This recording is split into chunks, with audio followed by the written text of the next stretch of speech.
and use code 104091 *. Se ofrecen servicios de interpretación en español para esta reunión del Consejo Municipal por teléfono. Marque el número 720-386-9023 y utilice el código 104091 #. Thank you. All votes on tonight's agenda will be conducted as a roll call vote. I will now call the meeting to order and ask the clerk to take a roll call vote.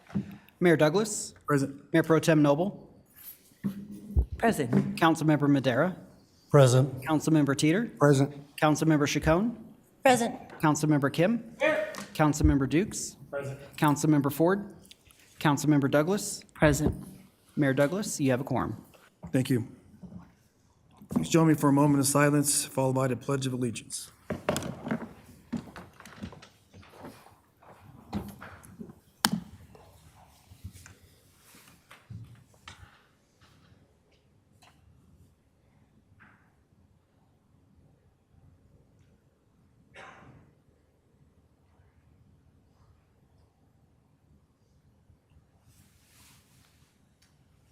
I pledge allegiance to the flag Of the United States of America and to the republic for which it stands, one nation, under God, indivisible, with liberty and justice for all.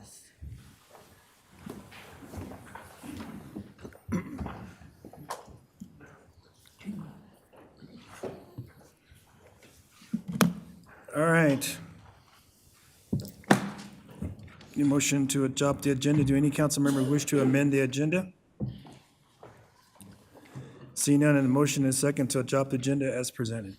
Councilmember Kim. So moved. Councilmember Teeter. Second the motion. Getting a motion on the floor to adopt the agenda as presented. I will ask the clerk to take a roll call vote. Your vote is open.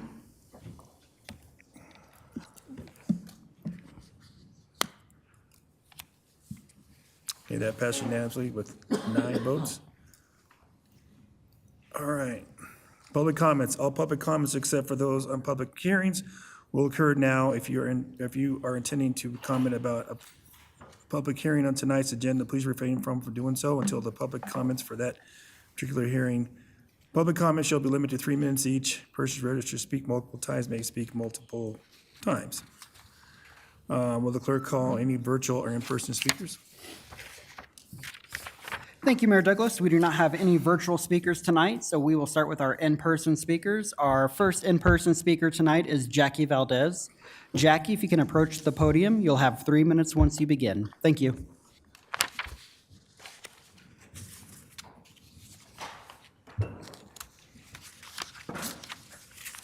Good evening, council, mayor, evening. city management.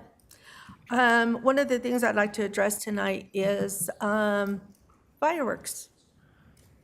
It was pretty nasty. We dealt with a lot before the 4th, a lot during the 4th, and a lot after the 4th. It became such a situation where we were constantly calling for the police department to get them over there because there were so many illegal fireworks. Some of the ones that were really bad was, there was one that they would set off that went boom, and it would make your whole entire house shake. I had kind of got wind that it's quarter-sized dynamite. Didn't know that they did those kind of things, but they do. So my suggestion is, if we're going to continue allowing the fireworks in the Commerce City area, maybe we need to get a good size area and have everybody in Commerce City set them off in that one area and not in their surrounding areas where they live. Maybe that might settle things down. If we start making these fines stiffer, if we start finding them, period, because I found out that half the time when they came, they didn't even find them. They weren't even taking the fireworks away. So, you know, it's been a major, major issue. We talked about the ATVs, the four-wheelers, the semis, and stuff. Well, that stuff is continuing on. And a lot of it is coming from the roofing company as far as the semis and stuff are concerned, that is right on the corner of 68th and Brighton Boulevard. So I'd like to know how we're going to handle that.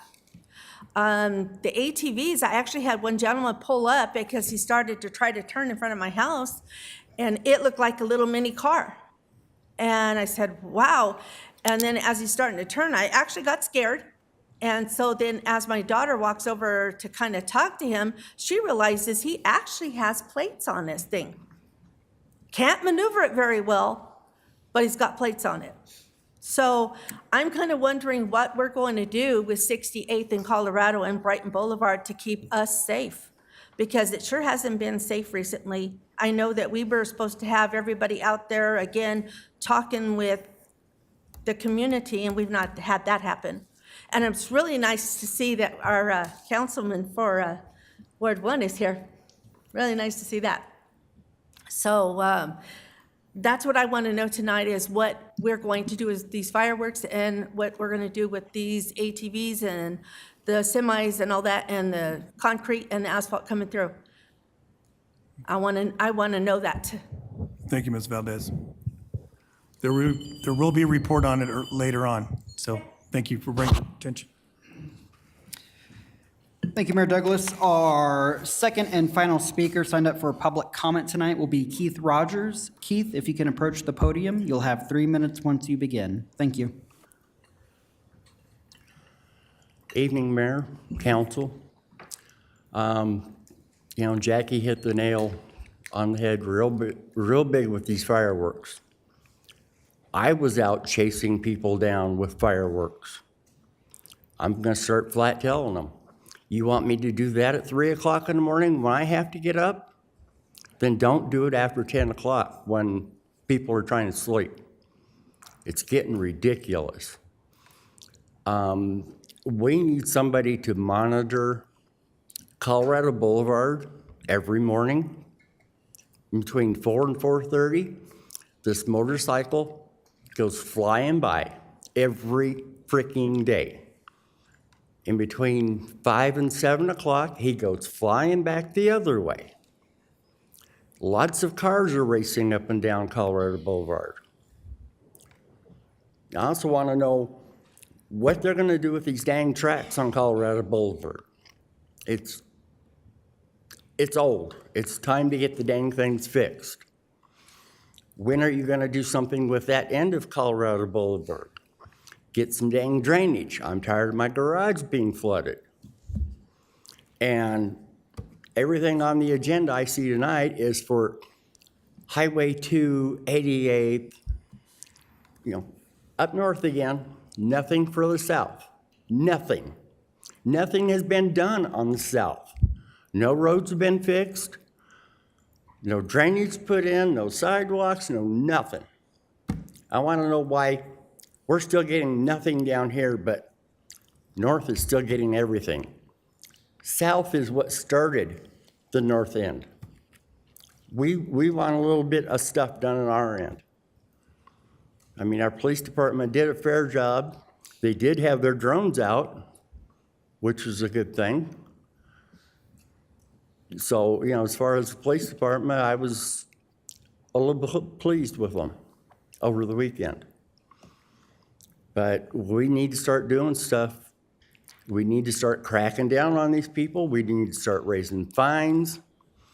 You get caught once, you get a fine. You get caught twice, you get a triple on the fine.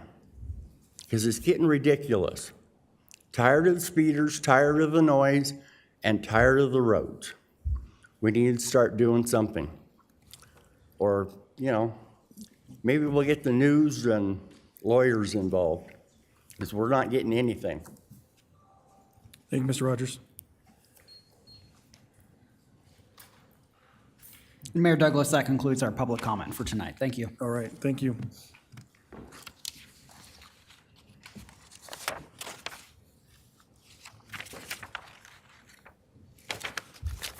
Okay, members of the public were able to submit written comments online and by mail. Written comments were not received by the deadline or incorporated in tonight's meeting. If a follow-up is necessary, you should expect to be contacted by a staff member.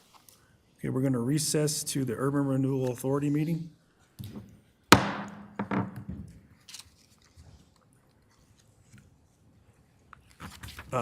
City Manager, I'm sorry, City Attorney Zarzeki, even though it's not 6:25. So we just wait until 6:25, since that's scheduled? Well, hold on one second, Mayor. I kind of jumped the gun there.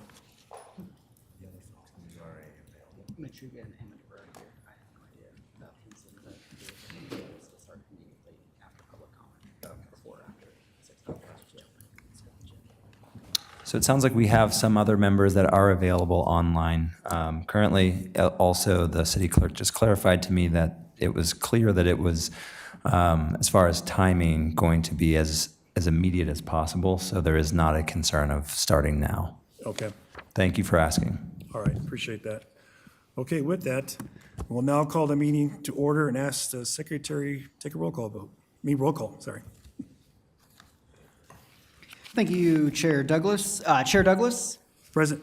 Vice Chair Noble, Present. Commissioner Madera, Present. Commissioner Teeter, Present. Commissioner Chacon, Present. Commissioner Kim, Commissioner Dukes, Commissioner Ford, Commissioner Douglas, Present. Commissioner Amador, Commissioner Machuga, Commissioner Henson. Chair Douglas, you have a quorum. Okay, thank you. And they're online? I'm sorry, what was that, sir? Those two are online? Commissioner Machuga is online. I do Okay. not have Commissioner Henson online or in person, it looks like. All right, thank you. Okay, I need a motion and a second to excuse members not present. Councilmember Kim. So moved. Councilmember Teeter. Second. Okay. The motion on the floor is to excuse members not presented. All those in favor say aye. Aye. Those opposed say nay. All right, let's see. What do we have, 10? That would be 11, sir. 11? Okay. All right. And one excuse absence, okay. All right, approval of the minutes. Need a motion and a second to approve the minutes. Commissioner Kim. So moved. Commissioner Ford. Second.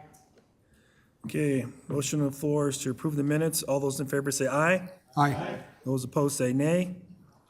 And it passes 11-1. Resolutions. Okay, resolution URA 2025-003, Third Amendment to the PSA with DPC companies. We'll invite Terrence Ware, Director of Urban Renewal, to introduce this item. Thank you, Mr. Chair, Commissioner, members of the URA board. Can you hit your button? Top. Thank you. Technology challenged. Thank you, Mr. Chair, members of the board, commissioners. This item was brought forth in a fairly quick time because of the expiration of a previous agreement. The action tonight is to reinstate the previous purchase and sale agreement with DPC Development Companies. They're the developers of Tract A at Mile High Greyhound Park. That's the tract that's bounded by State Highway 2, Elm Street, 62nd, and 63rd Streets. This amendment will extend the term of the purchase and sales agreement until December 12th of 2025. The initial PSA was executed in August of 2023 and terminated last Monday, June 30th. There have been two previous amendments to the agreement, and by amendments, I mean extensions of the time period. This third amendment that's before you tonight is that same action to extend the time period to allow for continued discussions between DPC companies and the URA staff regarding development of the site. In this economy that we're in with rising construction costs and flat or declining retail revenues from retailers as well as restaurants, there have been a number of challenges that they have encountered in trying to develop the property. So this amendment and the extension of this agreement allows for that continued discussion to identify areas where costs can be reduced or where the city can assist. Staff recommends approval of the resolution. This will allow additional time for those discussions to occur. I'd be happy to answer any questions at this time. Okay, thank you. All right. I need a motion and a second to adopt resolutions URA 2025-003. Commissioner Teeter, I move for approval as submitted, extending the contract terms until December 12th, 2025. Commissioner Dukes. Second. All right, thank you. Okay, is there any discussion?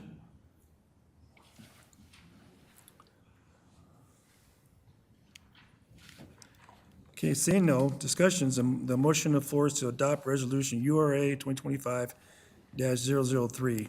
All those in favor say aye. Aye. Those opposed say nay. Okay, motion passed 11-1. Thank you for your time. Okay. All right, seeing no further business, we are adjourned. The time is 6:16. Thank you, commissioners, for coming in and being available early on. We'll now reconvene to the city council regular meeting. Okay, up first is a notice of council business. This is a motion, my motion is to evaluate development options for 112th corridor.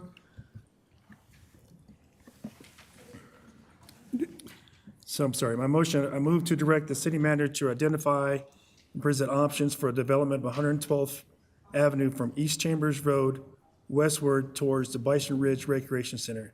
These options should include potentially design concepts, cost estimates, anticipated project timeline. Community engagement opportunities in alignment with existing transportation and infrastructure plan should also be considered in the evaluation. And then, I need a second, Councilmember Teeter, I'll second that. okay? All right, any discussion? Yeah. Mayor Pro Tem Noble?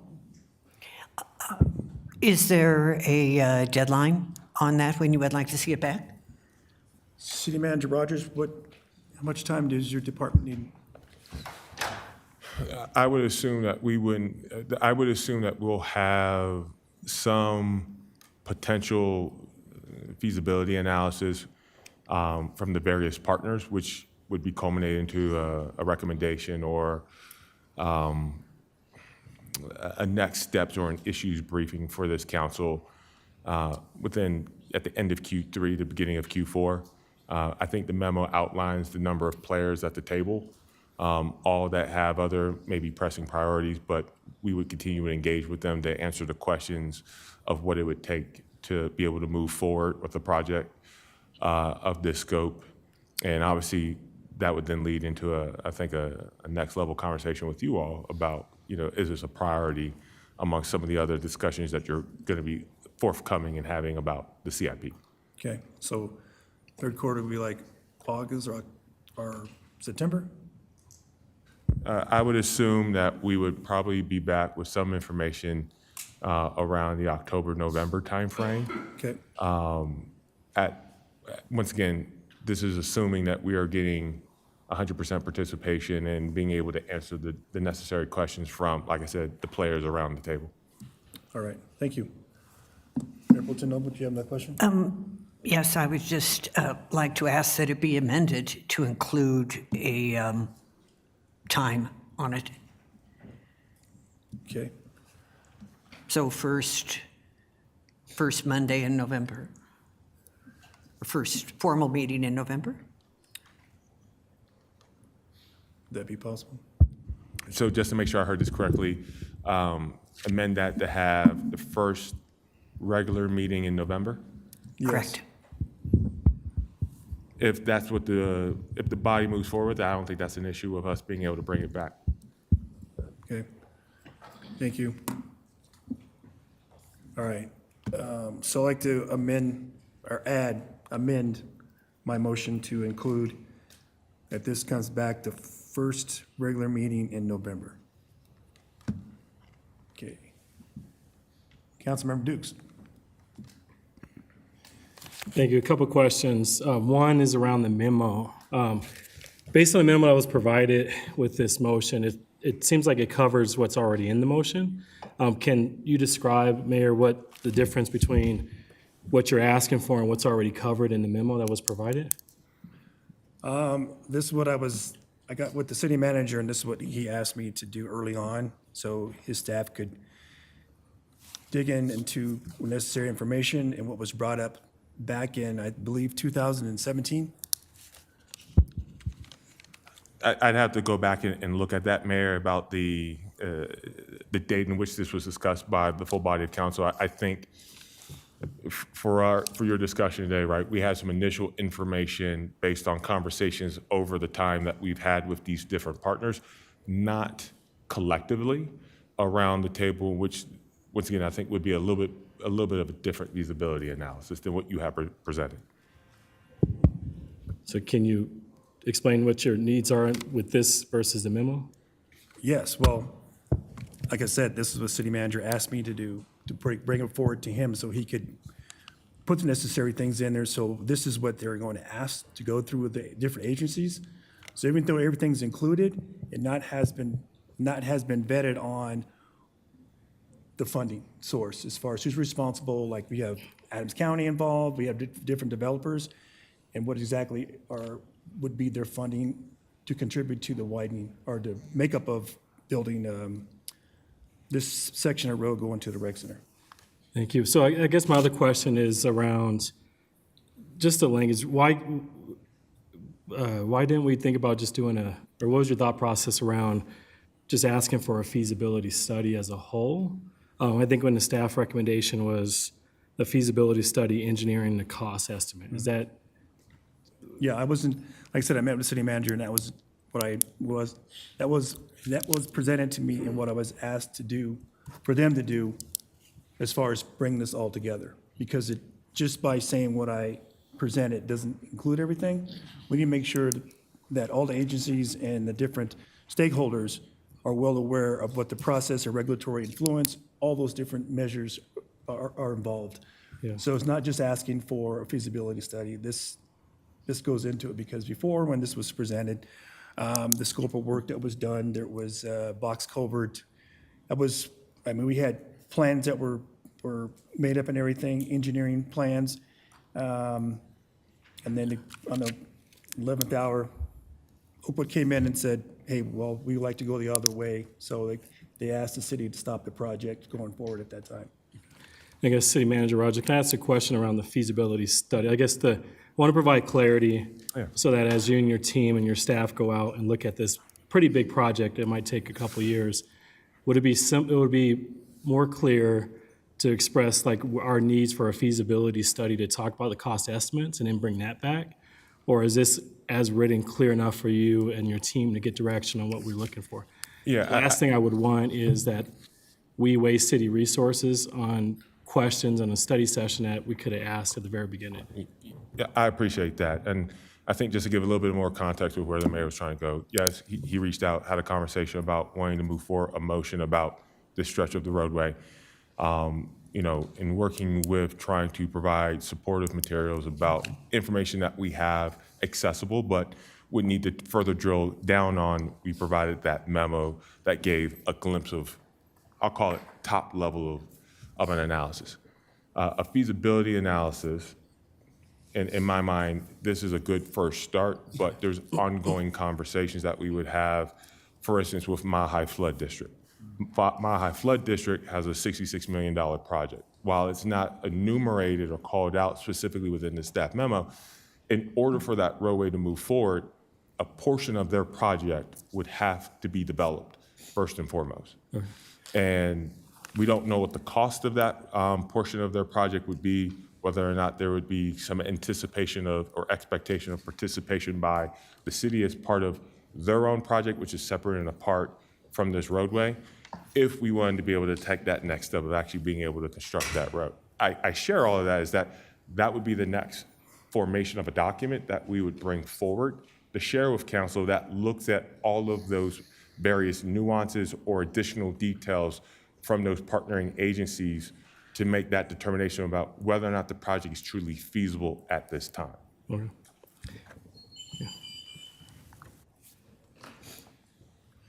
All right, Councilmember Douglas. Thank you. And I believe that 112th, wasn't that part of the 2K project for the building of Bison Ridge Rec Center? So, great question. Having thought about that, this may come up. I did ask staff to pull the resolution about that ballot question. And when that ballot question was approved, that was ordinance number 2013-51. The 5 projects that were identified within that ballot issuance for 2K was a new recreation center with indoor leisure pool in the northern area of the city. 2, major improvements to Tower Road from 80th to 103rd Avenues, including widening the 4 lanes. A new seasonal outdoor pool in the southern area of the city. 4, 3 new neighborhood parks located in the subdivisions of Turnberry, Frontera, in the villages of Buffalo Run East. And then 5th, additions to the existing Southern Recreational Center, including a new indoor therapy pool. So those were the 5 projects that were resolved and approved in November of 2013. So there's no documentation showing that the 112th was a Excuse part me, of that the was project? August 9th. And no, ma'am, we've not been able to find anything within our files. You know, we do continue to look. We do recognize there was a discussion around 112th. Once again, the staff that was here at the time is no longer here to be able to recollect about how that transformed from 112th to Bison Ridge or the expansion of Bison Ridge facilities. But we don't have at that time video or recordings for us to be able to pull, to be able to hear, the innate discussion that occurred. But we have the outcome of what was the resolution and the motion that was approved, not in November, but August of 2013. I remember there was a lot of talk about 112th being a part of that project, and that was anticipated by the community to come to fruition. I'm glad to see this coming back, and I hope it comes through because I think that it would alleviate some of the traffic problems that we're having on Chambers, especially when it comes to the part of the year where the school is in session. I did get some calls, though, from constituents who are concerned because they are living within the Reunion Metro District, and they want to make sure that their taxes don't go up, that they aren't fully responsible for any part of this going forward, so that their mill levies don't increase. So I can understand their concern because that the Reunion Metro District is listed. It's not broken down into which Metro District might play a part in this, but I want that to be on your radar so that you know that there are concerns there, and they don't want something just to slip by them and then all of a sudden they're responsible. If there's any participation outside of local government entities or authorities, that would require an agreement, whether it's a development agreement or an intergovernmental agreement, depending on the body or entity that we would enter into, that would allocate certain funding sources, whether it's from the city or from other bodies, in support of this roadway construction. So I think there would be some due diligent efforts that we would put forward to the community to make them aware of any potential agreements coming forward for their just general awareness and education. But at this time, any assumption of cost for this roadway would be on the city, given that it's not a regional arterial or a minor arterial or a major, it's a major collector. So when looking at it within the bigger scope of our network, the players in which we would go tap for that funding source are not going to be many. Thank you. I guess my time is up, but Put you back in the queue. Councilmember Madera? So forgive me if I'm being repetitive, but I don't see any dollars allocated to this. So this isn't going to be a feasibility study conducted by consultants or third parties.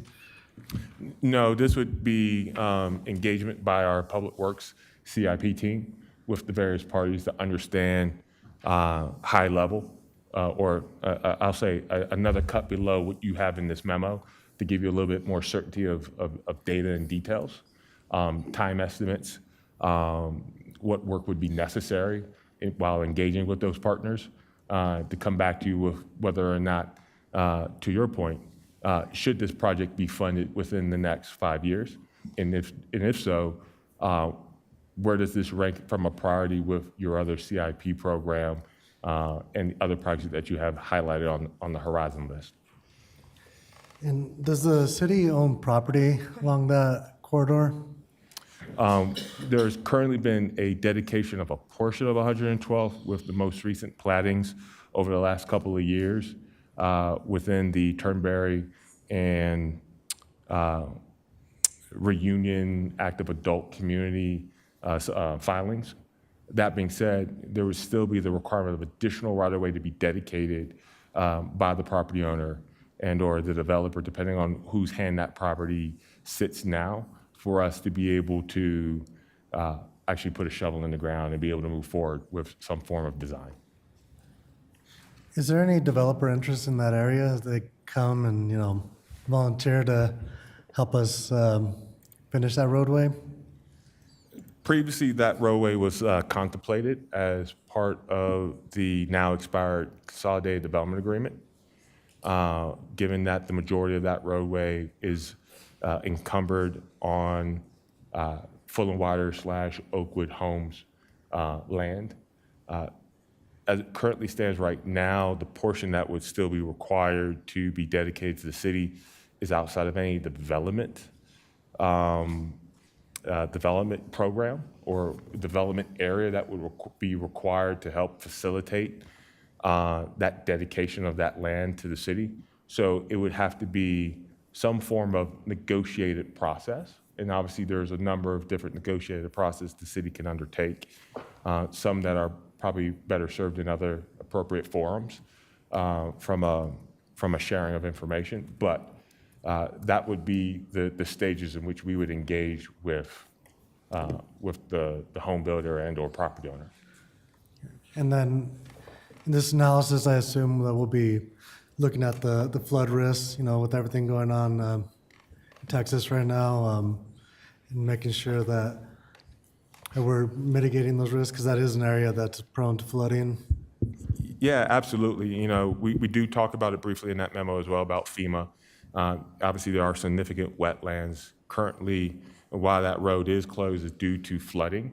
So to your point, the flooding is a real issue with respect to that area that would have to be addressed. And we would have to also work with FEMA on wetlands mitigation credits and purchasing those, and what does that look like, and what's the potential cost. And we would only learn that through those conversations that we would have over the course of the next 3 to 4 months. And then can we look at, possible alternative routes? It doesn't have to be 112 per se. I mean, I know that road's been there, but could we go further south, or, are there more cost-effective ways of, improving that connection?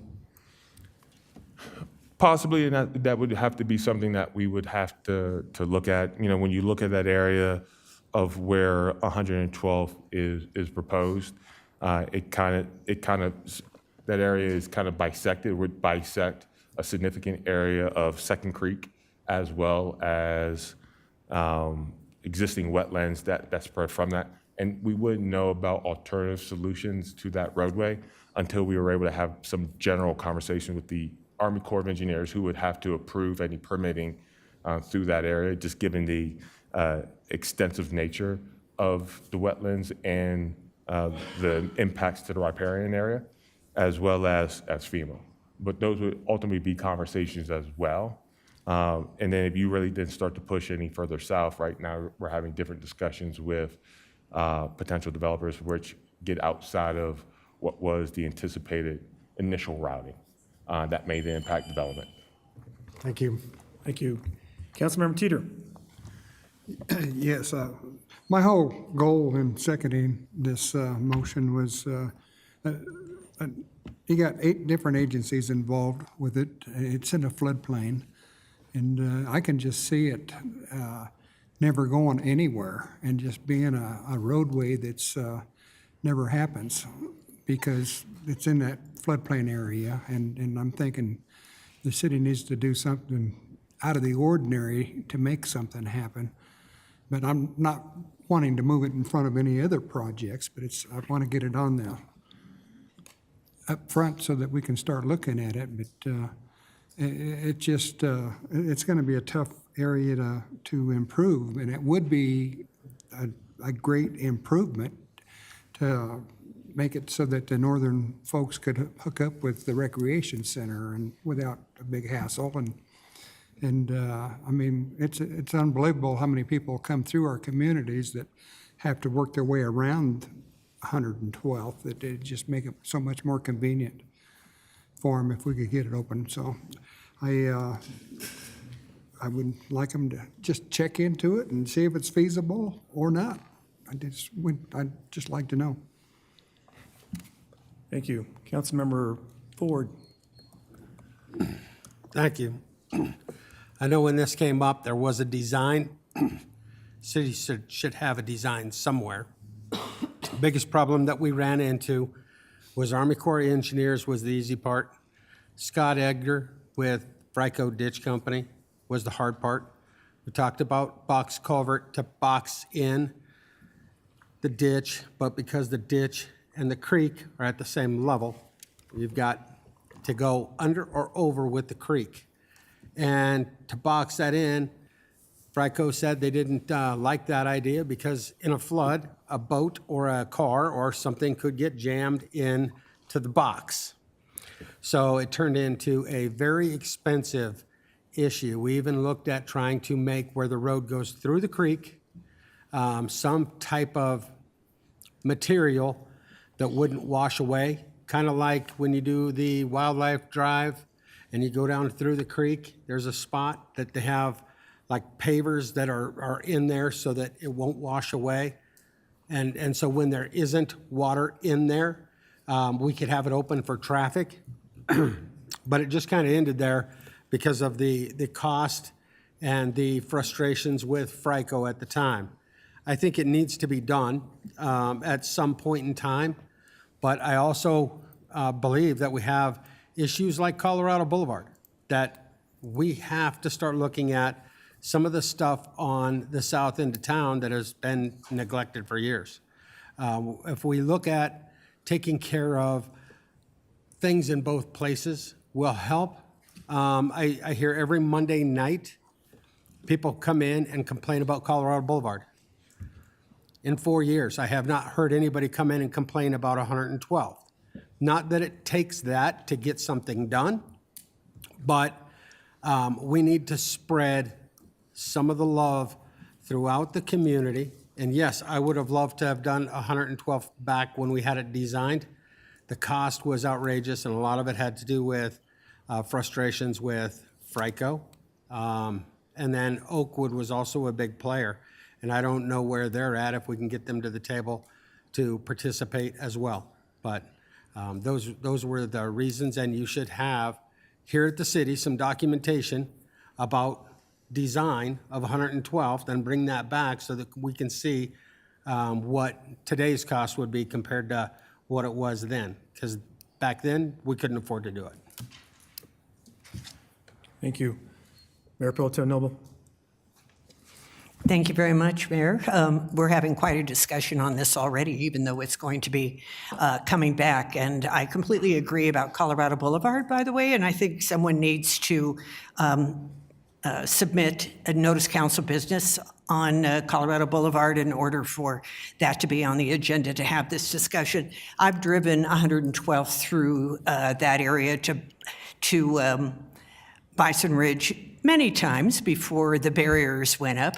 I would like to point out that 112th runs all the way from Tower Road to Highway 2, in essence, and it would be, as Councilmember Douglas pointed out, a great connector to Highway 2 without people having to drive up to 120th and come back around again. I think someone else mentioned that it's difficult getting, that was Councilmember Teeter mentioned how difficult it is for people to drive around in the northern area because road planning wasn't the best back in the day, I think. Also, at the conference that we had, the Municipal League conference that we had in Breckenridge last week, I had a very lengthy conversation with the lobbyist for Oakwood Homes in Reunion Metro Districts, and I made abundantly clear that if we were ever to have a consolidated development agreement again, which I am not opposed to, is that we would most definitely need to have a discussion about the Malipa, which only went into effect in 2016. So the problem is whenever there is a discussion of a road that Oakwood Homes Reunion Metro District might pay for, as Councilmember Douglas was mentioning, then the district with the deepest pockets, which in this case is the oldest district, winds up paying for it because they've already paid off everything. So it's a very complicated issue, but I'm glad that Mayor Douglas has brought this forward because, in fact, many residents have talked to me about wanting to see 112th go through. They just don't come to meetings or do Zoom. So I would like to see this go forward, and I'm glad that it will be coming back to us in early November. Thank you. Councilmember Dukes. Thank you. Just echoing, I think this is a project that would be helpful in the Northern Range. My concern, and I guess this is for City Manager Rogers, around the time, there's a lot of moving pieces. There's a lot of moving parts. And there's a lot of needs across the whole city. When we think about November as a deadline, will you have enough time in your team to develop strong recommendations and considerations for us to create policy? What I don't want to do is have years and years of discussion around this and we don't have any momentum or any movement, because this is something that residents would like to have up north. But I guess that's my concern is, will you have enough time with your team to really develop strong recommendations considering the number of stakeholders you got to engage? Is there a benefit to having another approach to doing this, like a feasibility study with a consultant versus taking the city staff off of some other big projects across the city? Or is it doable in general? City Manager Rogers. So let me answer the latter to move back to the former. I think it's appropriate for our staff to engage and to have the conversations. Yeah. A consultant's work is still going to be analyzed, it's going to be vetted, it's going to be questioned. So it's not necessarily saving us any resources because we're still going to have to project manage the consultant. Okay. So it's best for us to project manage the situation where we have some inherent knowledge and history and context that we can build off. I think to your second question, it's really dependent upon how strong of a recommendation and analysis that we'll be able to bring back to you. We feel confident that we can go out and have conversations.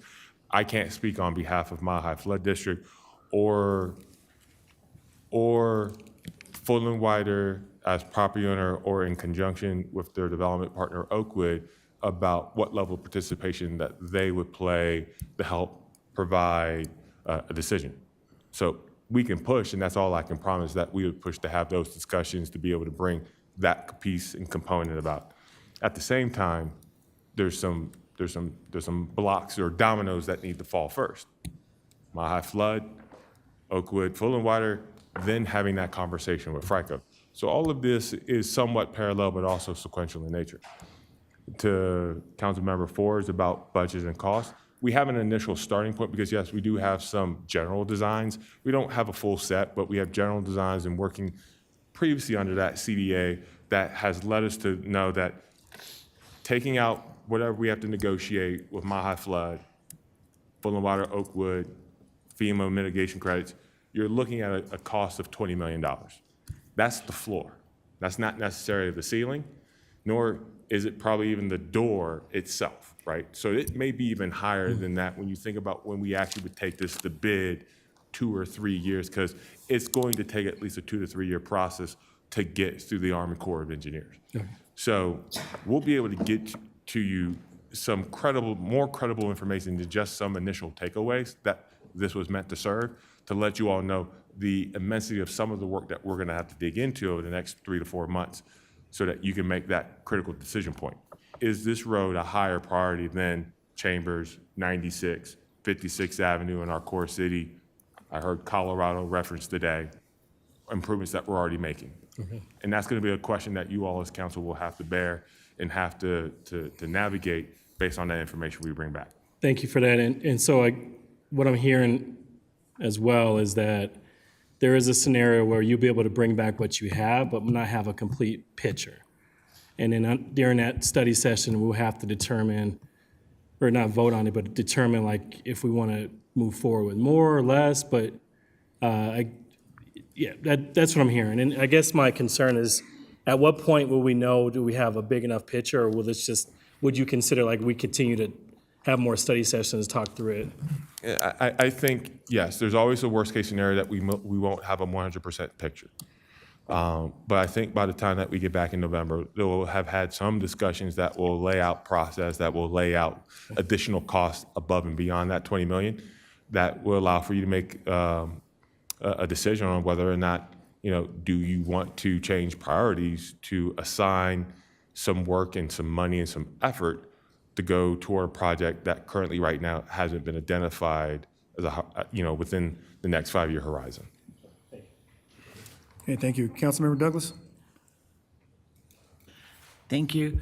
So I just wanted to start where I left off to say that this is something that I hear all the time from people who live in the North. They anticipated this coming to fruition, and it never has. And so they do ask about it a lot. So although they're not showing up here in the council chambers to speak, I'm hearing it when they talk to me. They are very much concerned that they do not want to get saddled with this like they almost did for Chambers Road when the cost was put on Metro District 1 and 2 and it was put on the consent agenda. And fortunately, it was taken off, but had that not been taken off, it would have been passed, and then those people would have been stuck with the cost for the widening of Chambers. We don't want that to happen. With Colorado Boulevard, I think what we need to figure out is how do we navigate the fact that we have an area that has been very much industrialized after people took residence there. And so now we've put that burden on those residents because all of the industrial companies came and set up shop there. And so we've got to figure out how we can come up with a solution so that they aren't burdened with those negative impacts of all the industrial being there right in the core residential. But as far as 112th I used to drive that all the time. It was a very bumpy ride, but until it was closed off, I drove it all the time. And so is that ever going to, is it permanently blocked off now that you can't use it? Because I certainly would be using it again if it weren't for the fact that it's blocked off. When talking with the property owner, the reason why it's blocked off is because that portion of that roadway that currently exists is not passable because it has been flooded out. So we do have, from time to time, our team that does go out to take in the conditions of that roadway, but that is the reason why it's closed, because of the flood conditions of the adjoining canal, and as well as the Second Creek have just created it to be an impassable situation at this time. So it's washed out then, currently? It's currently flooded. It was currently flooded out. I can't speak to where it's at within the last month or two, since we haven't been out there, to my knowledge. But we do go out there routinely to take a look at whether or not that can be open or not. And right now, the better solution is to prevent anyone from thinking it's open and getting too far, then requiring to be rescued because of the flooding conditions or the conditions of the roadway not being to what would be a passable condition. Okay, because it seems like it's been blocked out for a very long time now. So if I were to walk that road, would it be passable that way? I think if you could obviously walk that way, you wouldn't necessarily be walking on the road, you'd be walking on the private property. So we have granted access to the homes that are outside of that floodplain condition so that they have a way to be able to not be landlocked in essence. But given that there's no active development that requires access to that property because it is open space to the south and to the north of that roadway, and I just got a message, it's not passable at all in its current condition because of that. But since So there's you wouldn't no, want to ride a bike back to there or try to walk I it? wouldn't advise anybody to walk or to ride a bike back there because of its conditions, based off of what I just received from my staff. That said, if there was private property that required access, it would be incumbent upon the city to provide some form of legal access so it's not landlocked, so that you can't get to it. Given that we own the open space, both sides, north and south, up to where the next property that would take access is Bison Ridge, that's why we closed it off, to prevent any potential issues or conflicts. Very good, thank you. Councilmember Ford. Thank you, and thank you to Councilwoman Douglas. She brought up some good points. That road was open for a long, long time, since I was a kid. And once it got closed, I think then it lacked maintenance. And so maybe because it's been closed for so long and unmaintained, maybe it's impassable. I would like to know, as part of this evaluation, what it would take to fix it so that it is passable in its current condition, so that it could at least be utilized by our residents without the $20+ million improvements. And I think also as part of the evaluation, when we were looking at it before, we were looking at taking those two really hairpin curves out of it and straightening it out, because that's where accidents were occurring on 112th, is people coming around those two corners too quickly and sliding off the road. So when you're doing that analysis, not just keep it on alignment, but look at realigning it so it's straighter in nature and doesn't have the two hairpin curves. But I'd like to see what it would take just to make it passable and open it when there is not water in the creek, because that creek hardly ever runs. So we could shut it down when necessary, but have it open and maintained when there's not water there. I think it was open forever, and people used it all the time. And I know we have more people up north now, but I think we need to look at it from the ability to have another access through that area. So keep it in its current condition and improve the maintenance aspect of it. So I'd like to have that as part of this evaluation as well. Thank you. So, we heard a lot here, and I just want to say that I do have some documentation that shows sketching and also different options that we had back in 2015, 17, and as the council changed over some other options, but being said, that's going to be discovered anyway, so I appreciate that. So I'd like to call the vote. Mayor, I have a question. Yes. Just for clarification, Councilmember Ford, his last comment, he had some additional things that he would like to see. Technically, there was not a motion made. If the body would like to include that, my recommendation would be to have a motion to include that. Okay. That way, we have the, Sure. the motion formalized. All right. So the motion on the floor is to direct the city manager to identify present options for the development of 112th Avenue from East Chambers Road westward towards Bison Ridge Recreation Center, and come back the first regular meeting in November.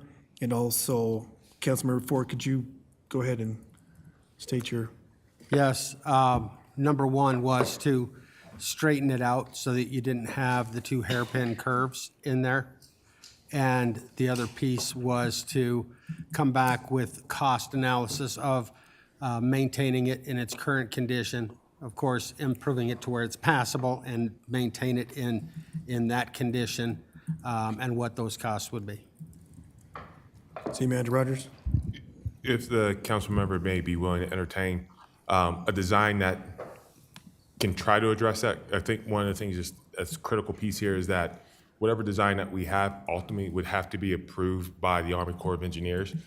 And while the design may take those hairpins out, it may not be something that's acceptable to the Army Corps. So I would just like a little bit of wiggle room in that as we're working through the federal government about how they may or may not look at that design of that road. I do have a question. Have you ever driven it? Once. I'm going to tell you, they're hairpin curves. And it's because of how the ditch and the creek come together. And so ultimately, the only solution to get across there is some type of bridge or some serious culvert scenario, box-type culverts underneath for the creek and remedy the conflict between the creek and Franco Ditch. But I think those curves, from a danger perspective, as much as we can straighten them out and make it as safe as road as possible. Councilmember Teeter, you were the second. You agree with that? Yeah, I'll agree with that, but on the last amendment to it, you didn't get a second on that. Did you want a second on that also? Sure. Okay, I'll second both of them. Thank you.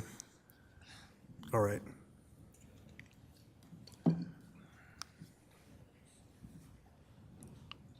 Whenever you're ready, Dylan.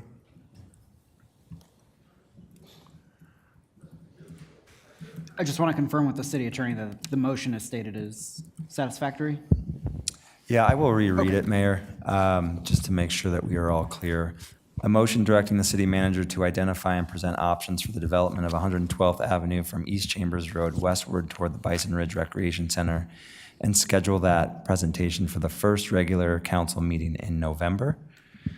These options should include potential design concepts, cost estimates, and an anticipated project timeline. Community engagement opportunities in alignment with existing transportation and infrastructure plans should also be considered in the evaluation. And a cost analysis to see what it would look like, what it would take to keep the road in its current state and make it passable. Also, to see what it would take to straighten out the roadway. Yes. City Manager Rogers. Having heard that motion read back, I think the one piece that I just want to make sure I'm hearing correctly about the design concepts, are you asking myself and my staff to look at the design concepts that have already been developed in partnerships in the past, or to go out and to develop new design concepts, which currently this project has no funding for, and getting to some level of functional design is going to be probably $500,000 or more in order to do such.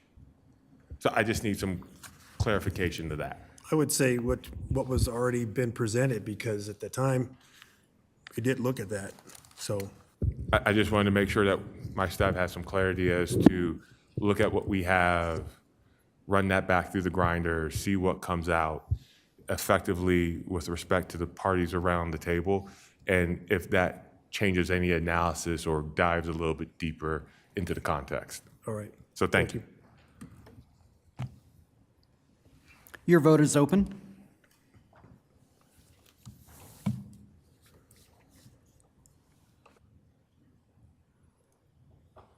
Okay, that passed unanimously. Thank you. Okay, up next is Kids First Healthcare Annual Breakfast Sponsorship. I'll invite Mayor Pro Tem Noble to introduce this item. Thank you very much, Mayor. This is a really simple one. I am requesting $2,000 for the Kids First Healthcare Annual Breakfast as a sponsorship from the City of Commerce City. And that's your motion. Okay, Councilmember Douglas? I'll second that, please. Okay, any discussion? All right, seeing no discussion. See, the sponsorship is First Kids, let me see if I had that right. Kids First Healthcare, providing healthcare services for infants, children, and teens from birth to age 21 at this Commerce City Clinic, and initial requests, financial impact is $2,000. Any discussion? Any more? Nope. All right, seeing none, the motion on the floor is to sponsor the Kids First Healthcare Annual Breakfast in the amount of $2,000. I ask the clerk to take a roll call vote. Your vote is open.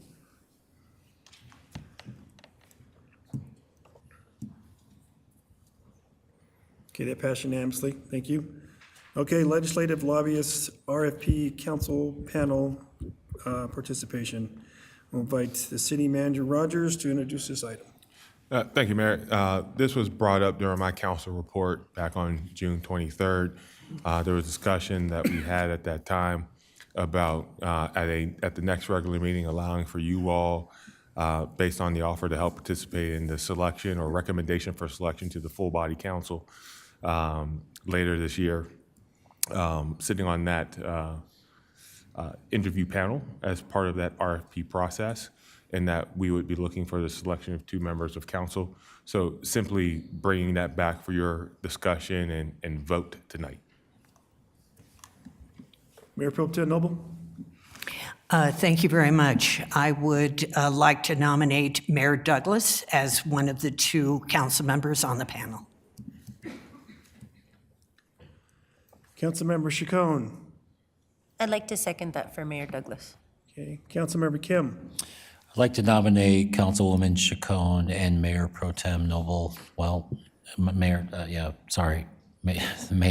Steve Douglas. Thank you. All right, there's been 2 motions on the floor. No motions have been made. There's recommendations. Oh, recommendation, sorry. After last time, we'll get that right. All right, we'll take them, the first recommendation. Go ahead and make a motion, Mayor Pro Tem Noble. I move appointment of Mayor Douglas to the Legislative Lobbyist RFP Council panel. Okay, is there a second? Councilmember Kim? I'll second that. All right, motion on the floor is to appoint me to serve on the Legislative Lobbying RFP panel. Any discussion? That's a motion on the floor. We're ready. It was a second, yeah. Your vote is open.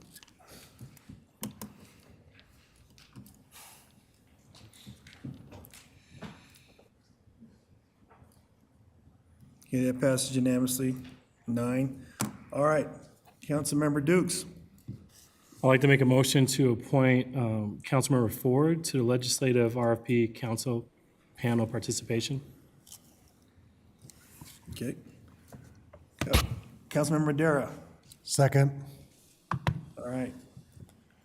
Okay, the motion on the floor is to nominate Councilmember Ford for the second person on the legislative lobbyist RFP panel.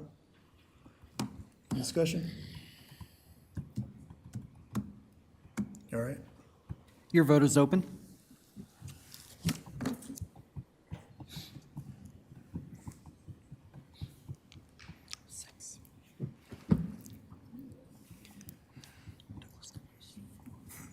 Councilmember Ford voted no.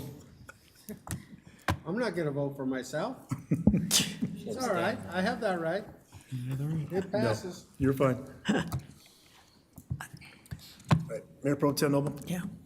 I would like to bring up a point of order for another aspect of this, and that is to schedule a legislative committee meeting so that the legislative committee can do an evaluation of the past year's processes for the lobbyists. There were changes that were made. There was a new lobbying company on the state level.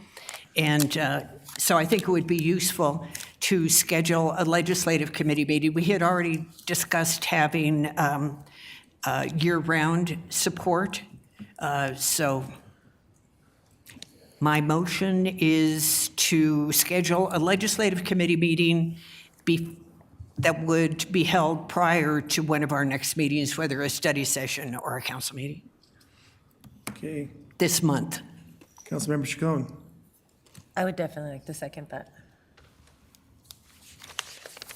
City Attorney Zarzaki, is that okay? Yes, there's a motion and it was seconded. Yes. All right. And I wasn't keeping track. Mayor Pro Tem, could you restate your motion, please? To schedule my motion is to schedule a legislative committee meeting before one of the meetings in July to assess lobbying support and processes during the past legislative year. Okay, thank you. Any discussion? All right, seeing none. Go ahead, proceed. Your vote is open. Thank you.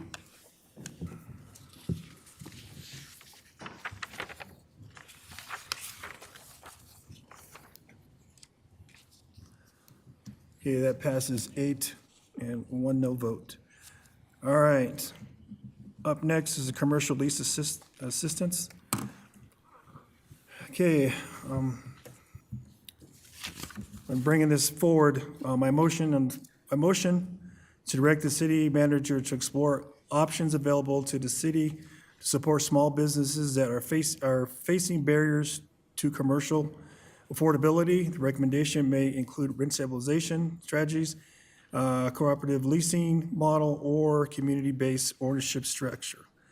The city manager will bring this recommendation back at a study session by City Manager Rogers. That's a good question, Mayor. And looking at where we're at, we're probably looking at no time earlier than Q4 of this year, just with what we have already currently scheduled. Okay, so December? So thinking about that, you're looking at October, November, December being Q4 of this year. Okay, so maybe sometime in October? I believe so. Once with some of our analysis, that could probably be, best case scenario. Once again, we do have a number of different efforts that are being done currently by our economic development staff. So I also have to think to make sure that we don't overstress our resources. So I would say more than likely a November timeframe, All right. if that's what this body chooses to do. Okay, how about the first study session in October? I'm sorry, November.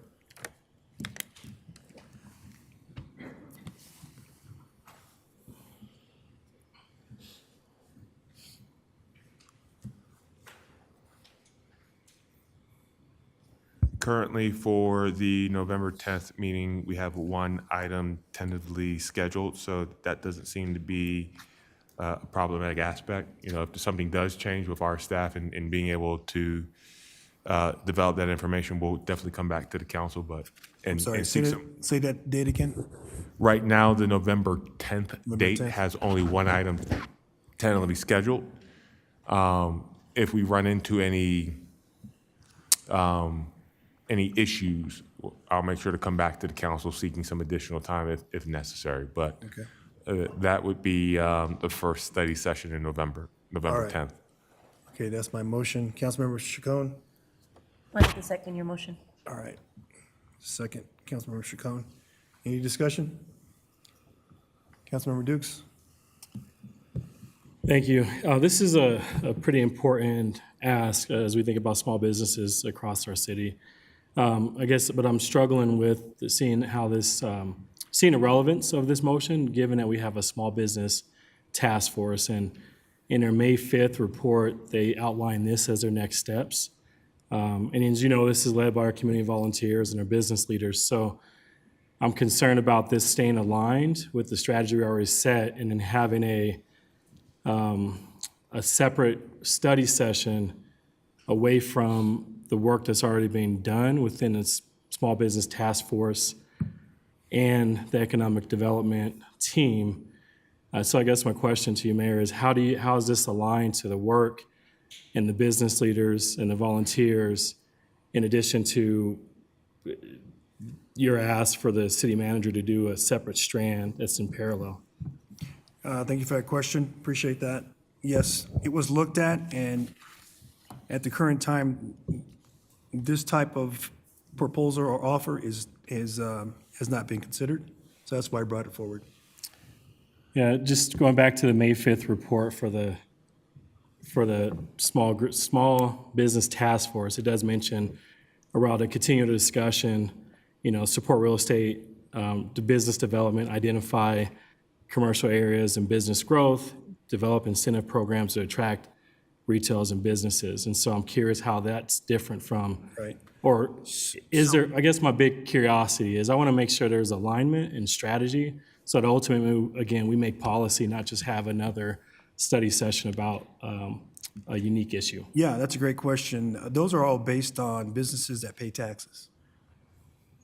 This right here is for businesses that provide services. Can I have the Economic Development Director, can you explain who's on the Small Business Task Force that we get clarity? Yeah, our Small Business Task Force is really made up of very small businesses of 10 employees or less. Many of them would not have leased space, so it's possible this would fall a little bit outside of their purview. I would recommend, however, that the timeline for when that task force is due to report back to the council aligns up very well with what you've requested for kind of the end of October, 1st of November. So if we were to just task this discussion to that task force, we could make that a part of their report back to the council. Okay. I would appreciate that. I guess I'd like to make a friendly amendment to my amendment or my motion is to align this request with the task force report out on the same, so there's consistency and there's strategic approach to how we support small businesses. That's my motion. Okay. I won't accept that because it was just presented to us that they're already going to do that already. So there's no need to include that in the motion when that's already going to be included that night. So I'd like to make a motion and hope there's a second to attach this request to the Small Business Task Force discussion. So there's consistency and alignment, so we have a bigger, robust discussion about all of it. Well, we have a motion and a second already, so No, there's a motion. Is there a second? So there's a primary motion. This is a motion to amend. The motion to amend needs a second to be able to be moved forward and have deliberation and a vote.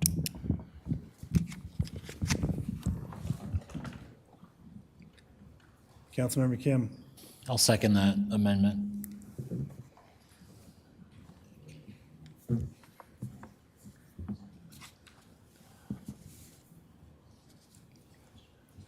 Discussion? Councilmember Kim? Councilmember Douglas, did you have discussion on this? I didn't. I was going to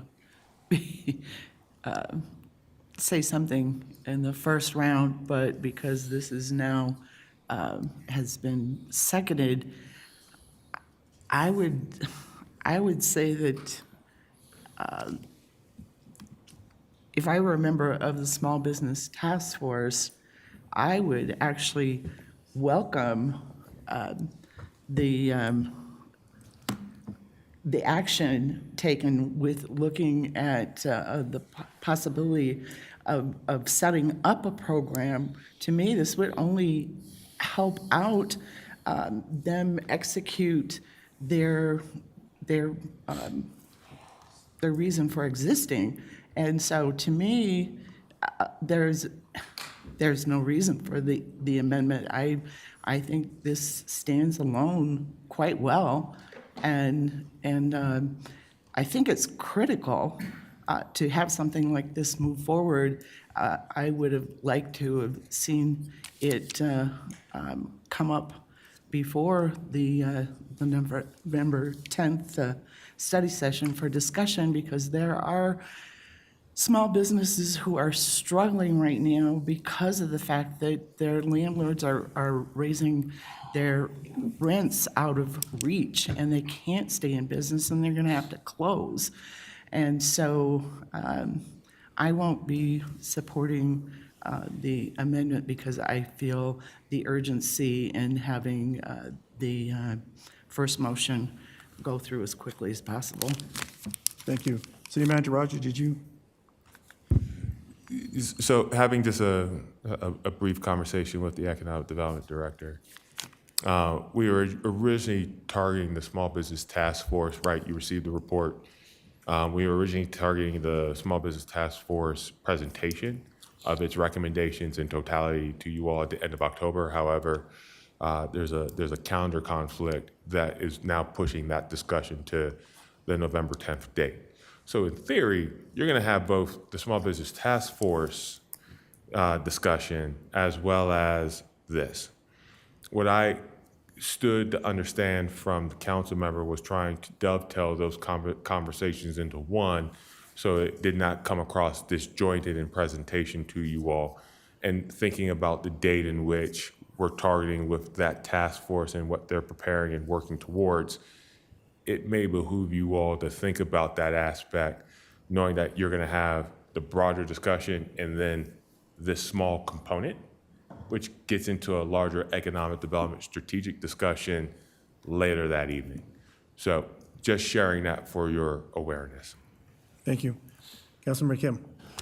Thank you, Mayor. So Mayor, just so I understand this correctly too, you mentioned that this is regarding surrounding resources, right? Resources for current existing small businesses to potentially who's currently facing potential challenges with regards to rent and whatever else may be, correct? Correct.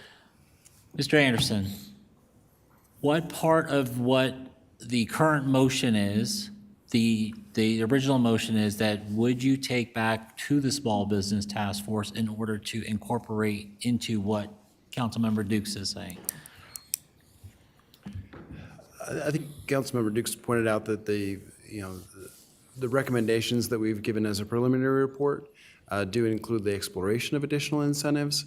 And I think that would be the main thing, is to have them just brainstorm among themselves, seek feedback among their peers in the small business community on what kind of rent faces they're challenging, what kind of challenges they are facing currently, and what kind of solutions might be appropriate for that.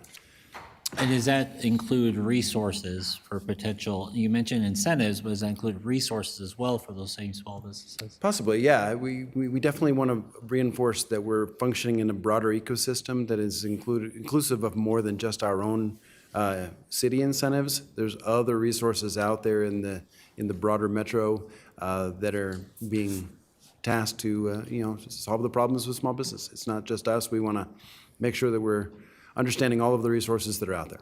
So essentially what I'm hearing then is what Councilmember Dukes has presented as an amendment would just be in addition to what the Small Business Task Force is currently doing, just to help in turn, as Mr. Rogers says, dovetail that all together so that we can provide, so we will then receive a potential robust report that it kind of encompasses it all together. Yes.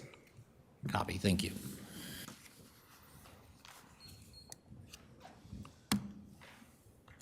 All right. Mr. Anderson, so City Attorney Zarzaki. So my motion would be, I understand about the dovetailing and all that, but actually find a program. So basically would this entail find a program just for services or businesses that don't produce any on a tax base? Because right now with businesses, if there's an incentive, you can do a TIF or so, and then based on sales, you can do something creative to support them, or this right here is based on services where we would have to find additional. So Mayor, what I have as the primary motion that was made is a motion to direct the city manager to explore options available to the city to support small businesses that are facing barriers to commercial affordability. Yes. The recommendations may include rent stabilization strategies, cooperative leasing models, and/or community-based ownership structures. And the city manager will bring back those recommendations at a study session by November 10th, 2025. That was a primary motion. Right. The motion to amend, I believe, is to have this presentation correlate and dovetail with the Small Business Task Force presentation. That was seconded. That is a motion to amend that is on the floor. And I believe I heard the city manager explain that the dates actually may align naturally so that the Small Business Task Force presentation is taking place at the same time as the date that you had in your primary motion. Yes. Councilmember Douglas. Thank you. I'm wondering which would expedite having help available for small businesses, with the amendment or without the amendment, if I could get that answered. Do you mind just saying that one more time for me, ma'am? Well, I want to get these people help as quickly as possible. That's my purpose in doing this. And so is it going to be quicker with the amendment? Because I just don't want anything to bog the process down. So is it going to be quicker with the amendment, or if I could get an answer from our economic development director, that might be helpful? I mean, I want my vote to Sure. So make sense. kind of two answers. You know, in the context of when we're going to have the discussion, as the city attorney just mentioned, it seems like they're both going to be prepared about roughly the same time based on what was requested. In addition to that, we're consistently looking for resources that we can share with our small businesses that are already existing out in the ecosystem.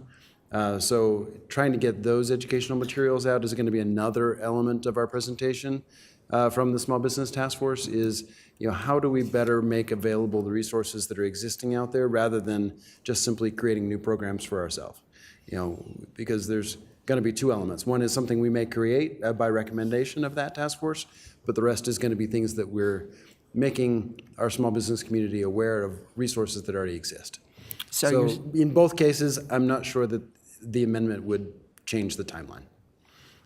Okay, but it could possibly make it a stronger case for doing something like this. Is that correct? If I may. Please. The amendment is going to present a stronger evaluation because you're going to have small business looking and evaluating and working with their peers. So it's going to help validate the discussion that comes before you. So you'll probably get stronger recommendations. You'll probably get more effective and efficient means of how to implement that will address a user that doesn't, thrive primarily off of sales and use tax for its daily, monthly, or annual survival. And as such, it'll also then help to be able to bring in some other entities such as CDFIs that may be able to help provide resources and/or different arrangements for us to think about than just going about it, looking at it independently because of the broad expanse of their operations and who they have connections with, both in the institutional and non-traditional markets. So you believe their involvement would help expedite this to make sure that it is possible for something like this to happen rather than to bog the process down? I don't want to get away from expedite because the timeline will be what it is with or without. I think what Right. you're going to get is Right, but if we add another component, I'm saying, is that going to like make the process I think you're going to longer? get a better quality product within the same timeline. Okay. All right, thank you. All right, we're going to call for the vote on the amendment. This is on the motion to amend the primary motion. Yes. Your vote is open.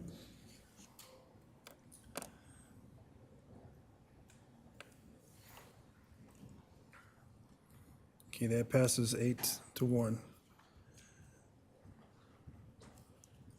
All right.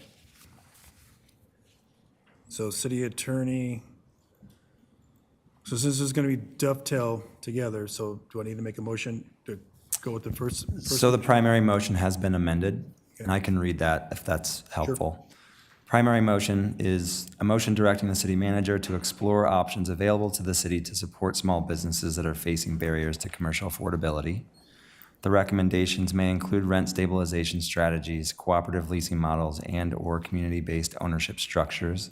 The city manager will bring back recommendations at a study session by November 10th, 2025, which will be presented in conjunction with the Small Business Task Force presentation. Thank you. All right. Okay, on to presentations. Epic annual. Sorry, Mayor, you need to vote. Oh, I thought we did. Sorry. All right, this is a vote to approve the primary motion as amended. Your vote is open. Sorry about that.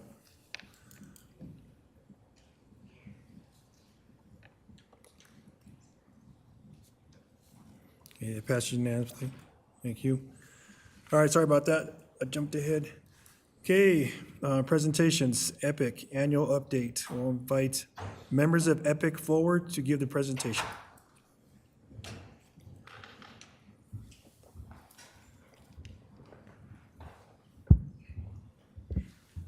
Is that you? Yep, That's there you me. go. Cool, thanks. No problem. Cool. All right, good evening, everyone. All right, I'm here to give you the EPAC, or EPIC now, thanks, annual city council update. All right. So to kind of, this is going to be a kind of twofer, so to go over what we did in 2024, since we didn't do our annual back then, and Oh, to sorry, sir, could you introduce yourself? Oh, yeah, sorry. I'm Derek Singleton, a member of the EPIC Commission, so. Thank you. All right.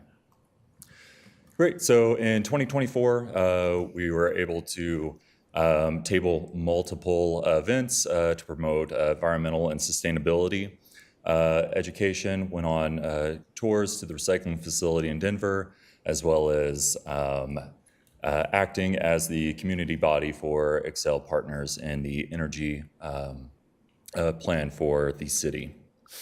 And then as of May 2025, we are now officially EPIC. So again, thanks. All right, our 2025 goals, we have 3 of them. It is the education and outreach, and then reduce idling and air pollution. Wasn't he? Okay. There we go. Cool. All right. So our second goal was reduce idling and air pollution from traffic by promoting an anti-idling policies and education for the public. This also includes, behavioral changes that could support in that air pollution reduction. And then our third and final goal for this commission now is for biodiversity, trees, and food. And that's kind of an all-encompassing general idea, but more specifically, we'd like to increase the urban forest canopy by at least 2% each year across the entire city, particularly in the low-income neighborhoods. And then explore developing and incentive programs to plant 2 trees for every tree that was removed. So, all right. Let's see, we're going to go on to what we have a little bit, I guess, deeper into our goals.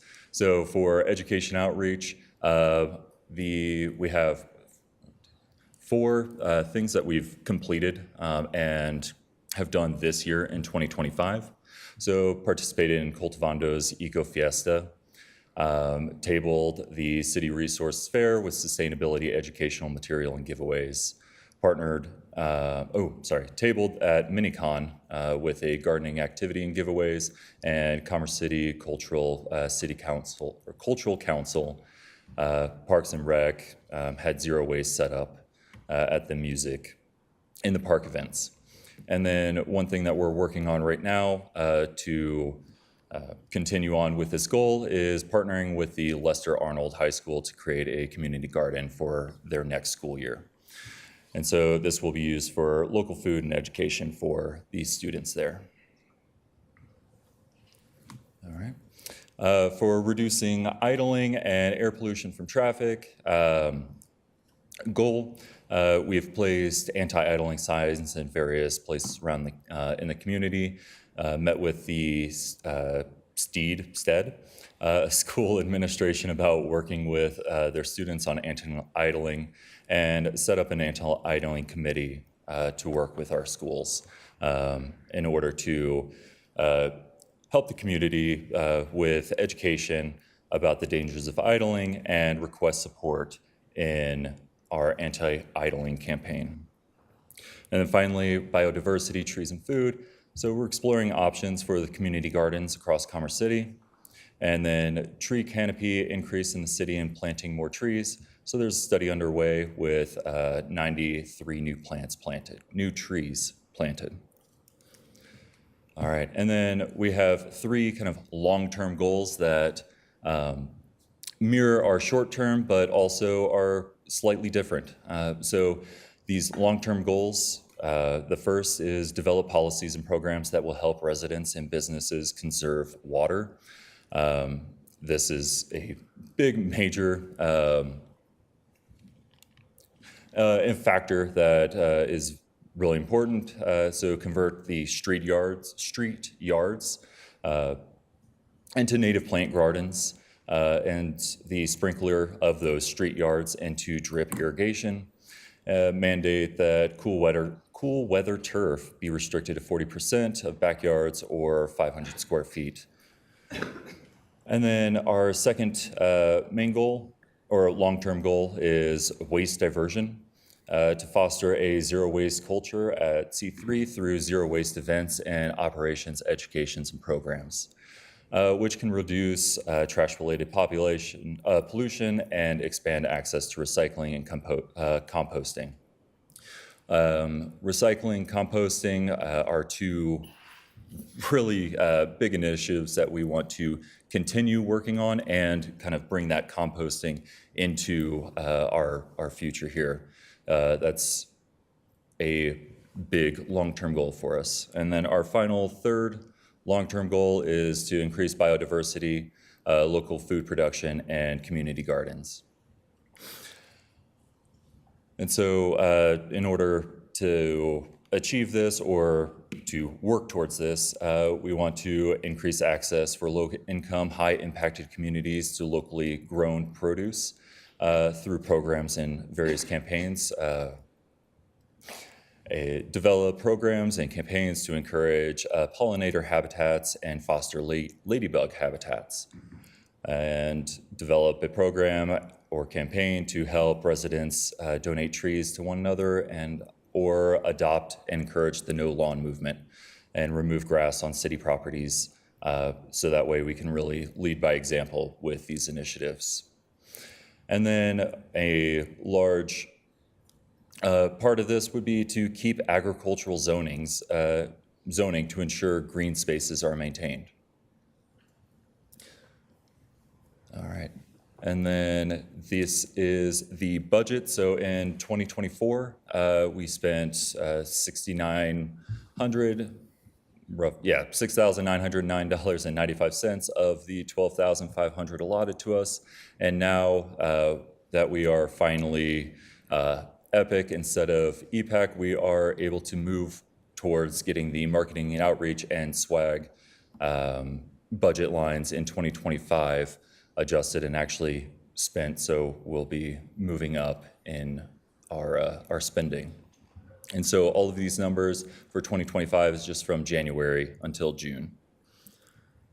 All right, cool. Thank you. Any Thank you. questions? So I see you brought the other members from Epic. Yes. If can get the other names of your members? I can't hear you. What? Can we get your names of the other Names members of, present? Names of our members. You come forward. Well, no, who's here? Who's here? Just come forward. Come forward to the mic, please. Trudy Smith. Trudy, come forward to the mic, please. Come on down, David. Just so you know. And there are a few people online, I understand. Is this true? Are there a few people online? We don't know. All right. Okay. Do you want to say your name, Trudy? Trudy Smith. Thank you, Trudy. We don't have our new shirts yet. So I was given permission to wear the old shirt. But we thought seriously about getting puff paint,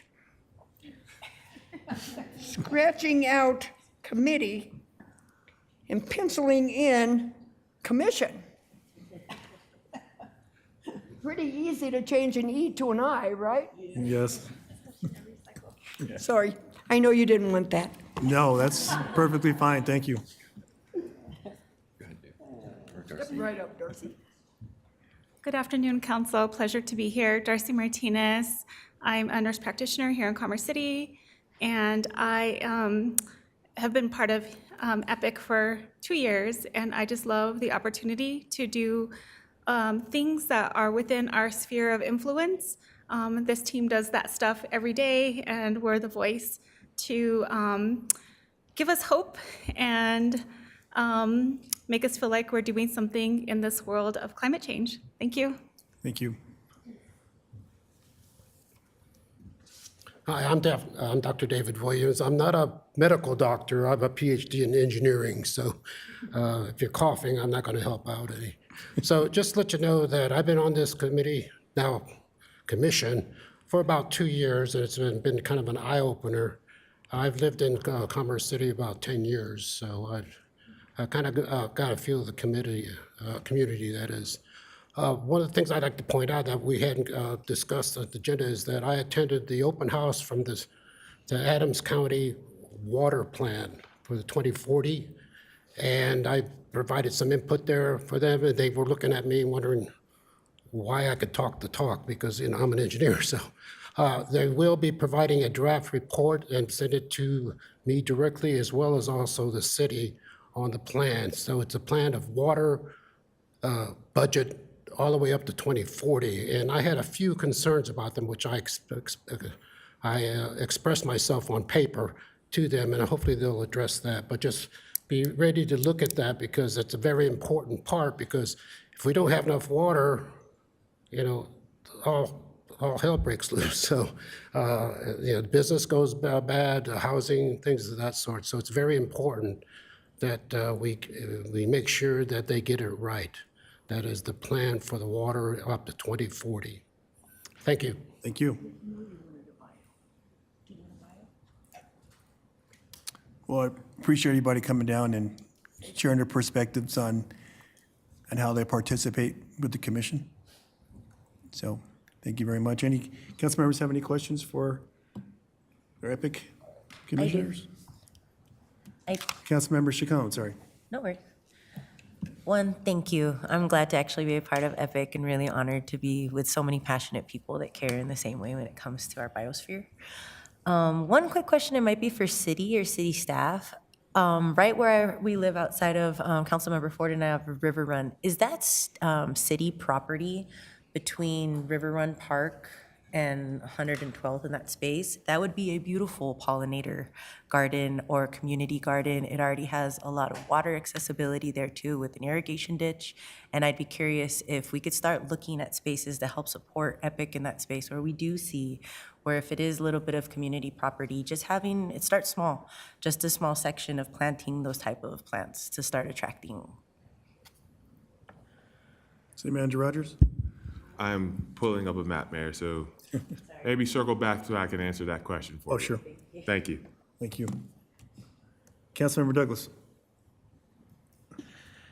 I just want to say welcome to all of you, and thank you for coming out tonight, and shows your passion and commitment. And I want to say congratulations on becoming Epic officially and being a commission. And Trudy, I've known you forever, and always your passion for recycling and your commitment to the community is undeniable. So I'm so glad that you're continuing on. I know you want to pass the presidential baton to someone else now, but I know that you're going to continue to participate. And even something as simple as idling, you know, I used to go pick up our grandkids from the elementary school, and then I thought about, you know what? I'm sitting here and I'm idling to either stay warm or cool myself off. But it's like during that half hour of sitting there, I started turning the car off because I realized that I was contributing. And so just bringing forward campaigns such as that is so vital. And the community gardens and everything else, I know that Epic is just going to exceed any expectations that we have of you. So I just want to thank all of you for being so committed and to working together so well as a team as you have in the past couple of years. And I'm looking forward to what you're going to be doing in the future. Thank you. Mayor Pro Tem Noble? I wanted to call you by your official names, your commissioners. Thank you, commissioners. That's right, for presenting this evening. Very much appreciated, and certainly appreciate your efforts. I think those of us on the council have been concerned about our environment and clean air, clean water for our residents. Value the time that you put in and what you bring to us. Just last week, I was meeting with a prospective developer, and I noticed all of the asphalt and no trees. So that's another area that we can get some trees too, so that we don't create heat islands and more problems for us than we certainly don't need. Thank you all so much. Thank you. Councilmember Dukes? Thank you, and congratulations on being a commission. And Trudy, congratulations for being well. Last EPAC meeting, you were sick, and so I'm glad you're doing okay. Glad you're here. As far as the question, I have one question for you. On the slide, I think you talk about connecting with HOAs, but specifically the Reunion Metro District. Can you walk us through that thought process? Why just Reunion Metro District and maybe not like a Turnberry, or like what were you thinking? What were you guys thinking on that specifically? Go ahead. All right.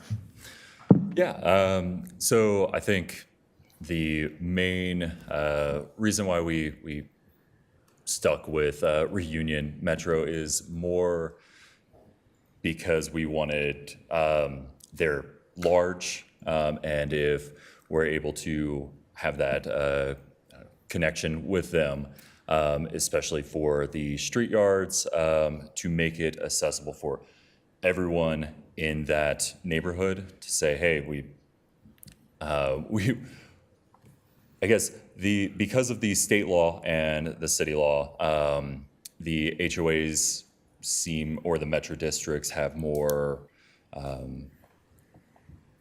wouldn't say power, but perceptive power to a lot of the homeowners. And so it's a way to say, hey, let's bridge this, that we are coming in it together and try to, I don't know, be a little bit more cohesive there. Okay, thank you, I appreciate it. So it's, what I'm hearing is it's reunion right now, but looking at HOA specifically, and Right. possibly looking at other parts of the city. Right, yeah, definitely, don't like, see- yeah, I think that first part says, all, work with HOAs, and then specifically reunion, just so, because they are very large, and there's a lot of, a lot of people within that metro area. Okay, thanks for explaining that, and thank you all for the work you're doing. Thank you for being part of it. And the work you're doing is transformational as we think about our future and you think about this. I have young children, and I know there's a number of young children across the city, and your impact is going to be generationally felt, so thank you. Thank you. City Manager Rogers. Thank you, Mayor. As I was diving through the map, so in response, ma'am, I believe the properties in question that you're speaking about along 112 around Oakland Street. Yes, they are River Oaks HOA. So while it's not city control, it'd be one that we would have to work through just a partnership and engagement with the HOA about how to bring some of these goals to fruition that you raised. Thank you for the follow-up in any way that we can continue. It's a really large space by there. I'm sure you guys have driven by it down 112th in Peoria, right before the park. So maybe that could be the first example of a space. It's the only one I can think of that's kind of close by water as well. So I would love to help initiate maybe connections with HOA or just help support you. Thank you. Councilmember Madero. Yeah, I'll just echo what everyone else has said and thanking you guys for your service and especially for the trees, down here in the core is part of the city. So that's something that is near and dear to my heart, and it looks beautiful seeing it in the parks and, everywhere that we have city properties. So thanks for your efforts. Councilmember Douglas. Thank you.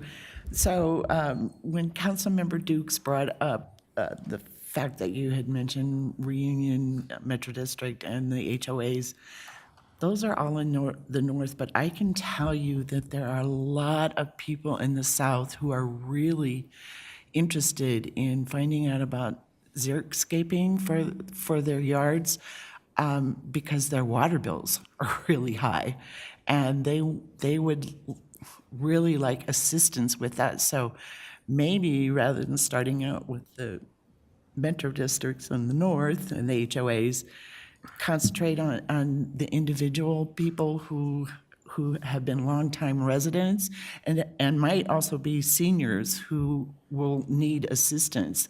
But I can tell you that there has been a great interest expressed in finding out about how they can convert their yards to that, and maybe Epic could take that on as one of their projects to help the people who need it the most and would really appreciate it probably more than anything. So just a suggestion. Thank you. And I just had a question about, you guys planted, it says 93 new trees were planted. Could someone tell me what type of trees, what species of trees those were that were planted? Are maple? I know I work in E3. I am not sure what trees they are, but I believe it's through the ARPA funding partnership with wildland restoration volunteers. So we can ask our contact there to see what trees they planted. Sure. And if, I know it costs a little more money to get trees that have a bigger girth, but they also survive better than the little skinny twigs that I see. Because people will replace trees in their yard, and then, with that, it will not make it to the growing season because they are not planting in the correct season. So they don't live. It's the roots that need to survive the winter. Doesn't matter what it looks like on top, it's the roots below. And sometimes people, forest carrying and tree maintenance. So hopefully you guys be part of that, train people to properly not only plant the right tree, but how to keep it alive. So thank you very much for everybody coming down and participating. Look forward to hearing more about you U.S. commissioners in this new committee. Thank you.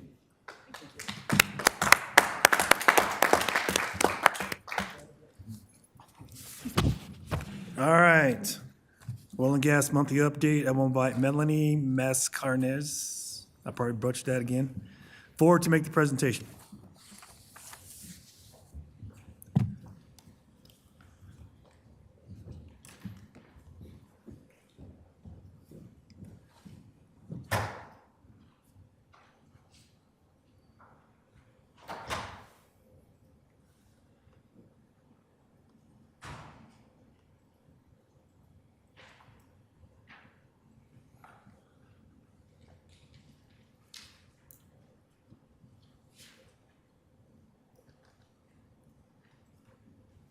Good evening, I'm Melody Mascarenas. I'm the Sustainability Manager here at Commerce City.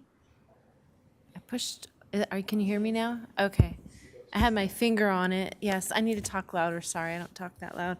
I'm doing the oil and gas update today and for E3. There are currently no applications, oil and gas applications. As of June 20th, E3 has not received any ECMC oil and gas notice updates.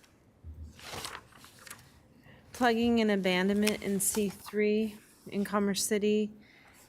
This is previous information we shared with you. E3 arranged for Chevron to meet with community development engineers to provide an overview of the replugging and abandonment process with an emphasis on Erger 1 site owned by Commerce City. It's on the bottom of that map there.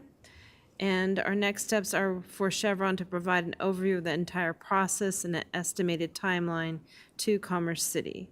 Since that time, these projects have been put on hold, the plugging and abandonment by Chevron, and we will give you monthly updates, but for now, all this is on hold with Chevron. Adams County oil and gas updates provided by our contact at Adams County. The administrator notes that Providence Energy is preparing for their first quarterly neighborhood meeting for the newly approved Wakeman and Connor pads. They are waiting some permits and filing other operational items. Both are located between, I'm probably gonna say this wrong, Powhatan Road, thank you, and Gun Club Road, north of 136th Avenue. And this is more for information since this is out of Commerce City because they're north of 166th Way outside of our territory. This is the environmental exceedance report from the time period of April 15th through May 15th. The environmental exceedance report is for Suncor and shows various dates of exceedances. You'll notice that the 4 exceedances in the middle were all on the same date, April 21st. And the first one was in the plant, was a wastewater exceedance, and the last one was SO2 on May 6th. And that's all we have for today. All right, thank you. Do any council members have questions? Councilmember Douglas. Thank you. I've got 2 questions. The first is, do you have any indication as to why Chevron is putting this on pause? Because I think replugging and, taking care of abandoned wells is important.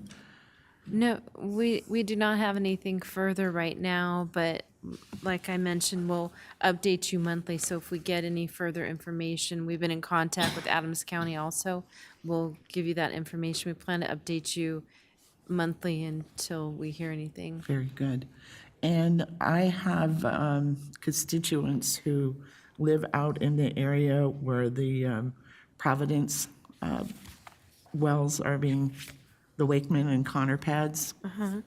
And will you be notified of when that neighborhood meeting is so that I can follow up with those people to make sure that they're aware of of when those meetings are going to be scheduled and where?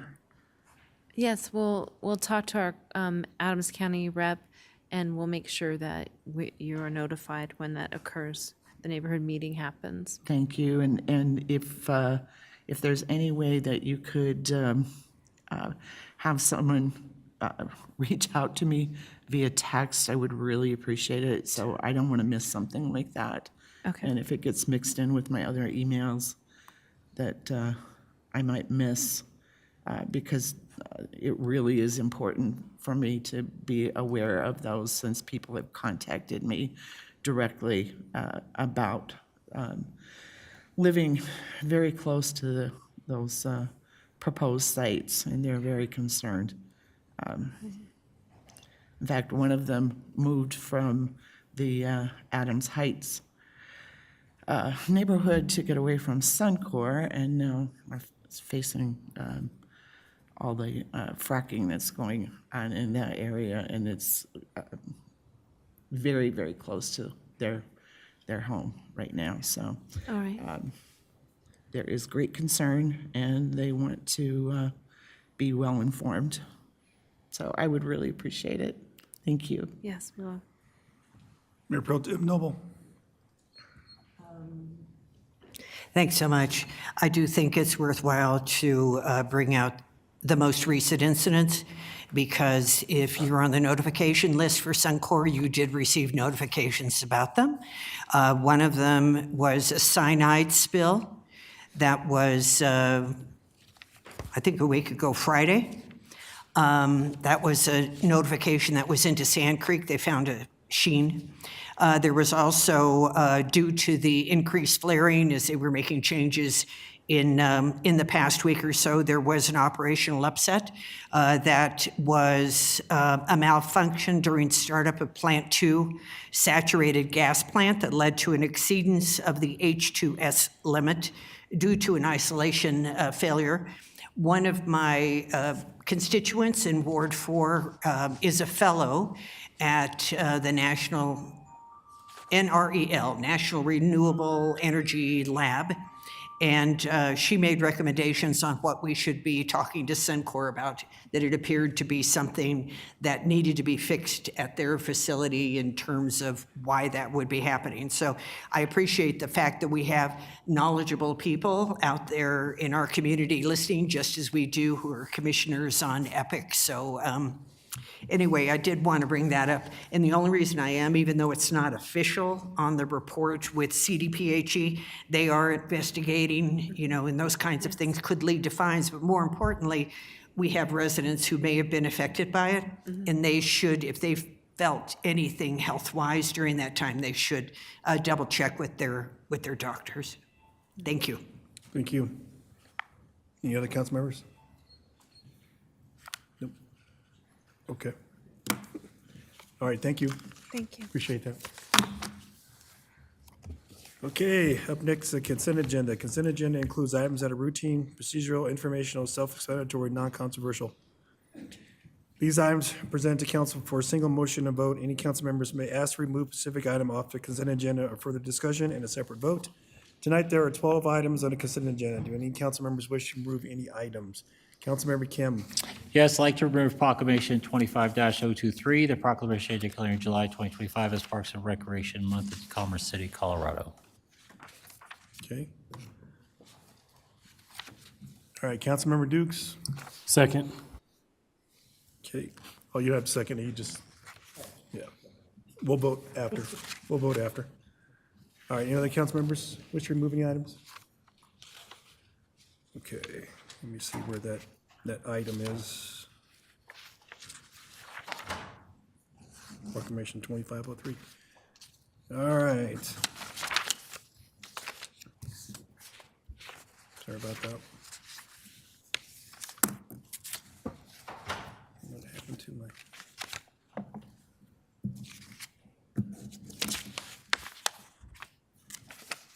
Okay, sorry, I just misplaced my notes here.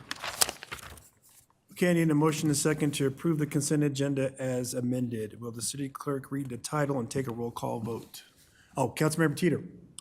I make a motion to approve. Oh, it's already been made. So- Pardon? Yeah, go ahead. You want me to make a motion? Yes. Yes. I make a motion to approve the consent agenda as amended. Yes. Councilmember Kim. Councilmember Dukes. Second. I'm just calling people because no one's pushing buttons. All right. Will City Clerk read the title and take a roll call vote? Minutes of the June 2nd, 2025 regular meeting, minutes of the June 16th, 2025 regular meeting, ordinance 2683, an ordinance amending the 2025 budget of the City of Commerce City, Colorado by the recognition of federal funds in the amount of $4,116,000 for the Chambers Road widening project and the Public Works Department, and the authorization of the expenditure thereof. Ordinance 2685, an ordinance amending the 2025 budget of the City of Commerce City, Colorado by appropriating unencumbered fund balance in the general fund in the amount of $4,991,770 for use on the police substation capital construction project, including an intra-fund transfer from the general fund to the capital expenditures fund and the authorization of the expenditure thereof. Ordinance 2687, an ordinance amending the 2025 budget of the City of Commerce City, Colorado by the recognition of funds from the Colorado Department of Transportation in the amount of $1,918,800 for the Highway 2 median upgrades and the authorization of the expenditure thereof. Ordinance 2689, an ordinance amending the 2025 budget of the City of Commerce City, Colorado by appropriating unencumbered fund balance in the general fund in the amount of $99,000 for use on a community ice rink and holiday market, including specified inter-fund transfers and the authorization of the expenditure thereof. Ordinance 2691, an ordinance amending the 2025 budget of the City of Commerce City, Colorado by the recognition of grant funding from the Colorado Department of Transportation, CDOT, in the amount of $5 million for the widening of 88th Avenue in the City of Commerce City and the authorization of the expenditure thereof. Resolution 2025-061, a resolution authorizing execution of intergovernmental agreement by and between the City of Commerce City and Colorado Department of Transportation regarding funding for Chambers Road widening project. Resolution 2025-062, a resolution authorizing the third amendment of an existing intergovernmental agreement by and between the City of Commerce City and the Colorado Department of Transportation for the East 88th Avenue widening project. Resolution 2025-088, a resolution authorizing execution of an intergovernmental agreement by and between the City of Commerce City and the Colorado Department of Transportation regarding funding for the rehabilitation of the bridge at Tower Road and Third Creek. Resolution 2025-096, a resolution awarding contract for independent ethics counsel to Hoffman, Parker, Wilson, and Carberry, PC. Your vote is open. I know. Councilmember Teeter. Oh, I pushed it once. Thank you. That passed unanimously, 9 votes. To the auctioneer. All right, the one that was pulled off, Councilmember Kim, would like to present the proclamation 25023.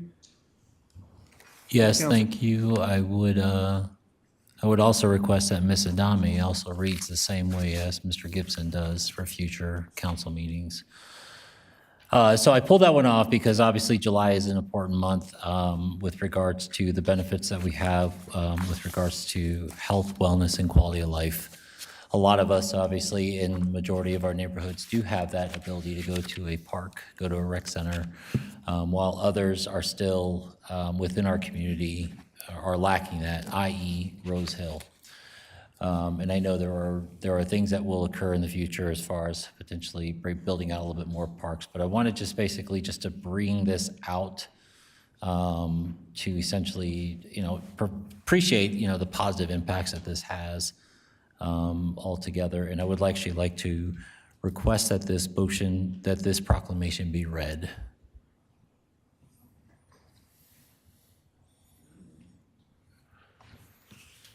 Do you need a first and second before Nope. we just run through? Okay. Thank you. Good evening, members of council, Mayor Pro Tem and Mayor. My name is Marty Walsh. I am the Recreation Superintendent in PRG, and I'm going to be reading the proclamation for Parks and Recreation Month. Whereas Parks and Recreation programs are an integral part of communities throughout this country, including Commerce City, and whereas our parks and recreation are vitally important to establishing and maintaining the quality of life in our communities, ensuring the health of all citizens and contributing to the economic and environmental well-being of a community, and whereas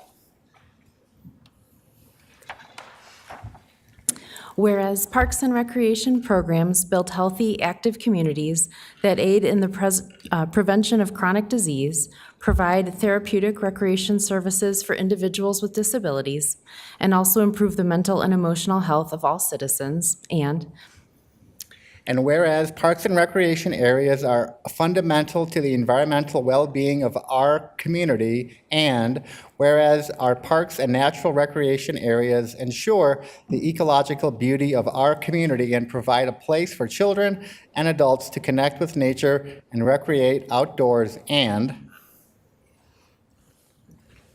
whereas the U.S. House of Representatives has designated July as Parks and Recreation Month, and whereas Commerce City recognizes the benefits derived from parks and recreation resources.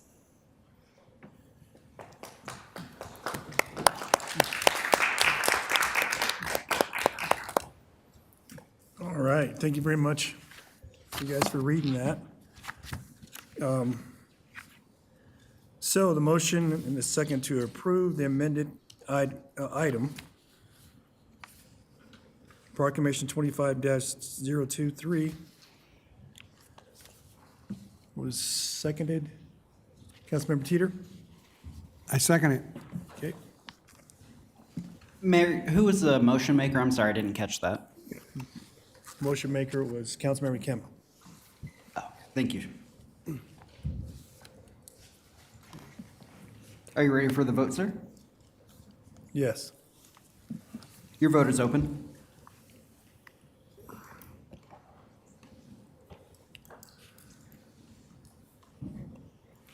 Okay, that passed unanimously. Thank you. All right, is there a proclamation that, take a picture, or we didn't prepare that? We don't have one printed, but we certainly Okay. can do that, Mayor. All right. Yeah, if you can, and we'll take a picture later if it's possible. Appreciate that. Okay, ordinance on first reading.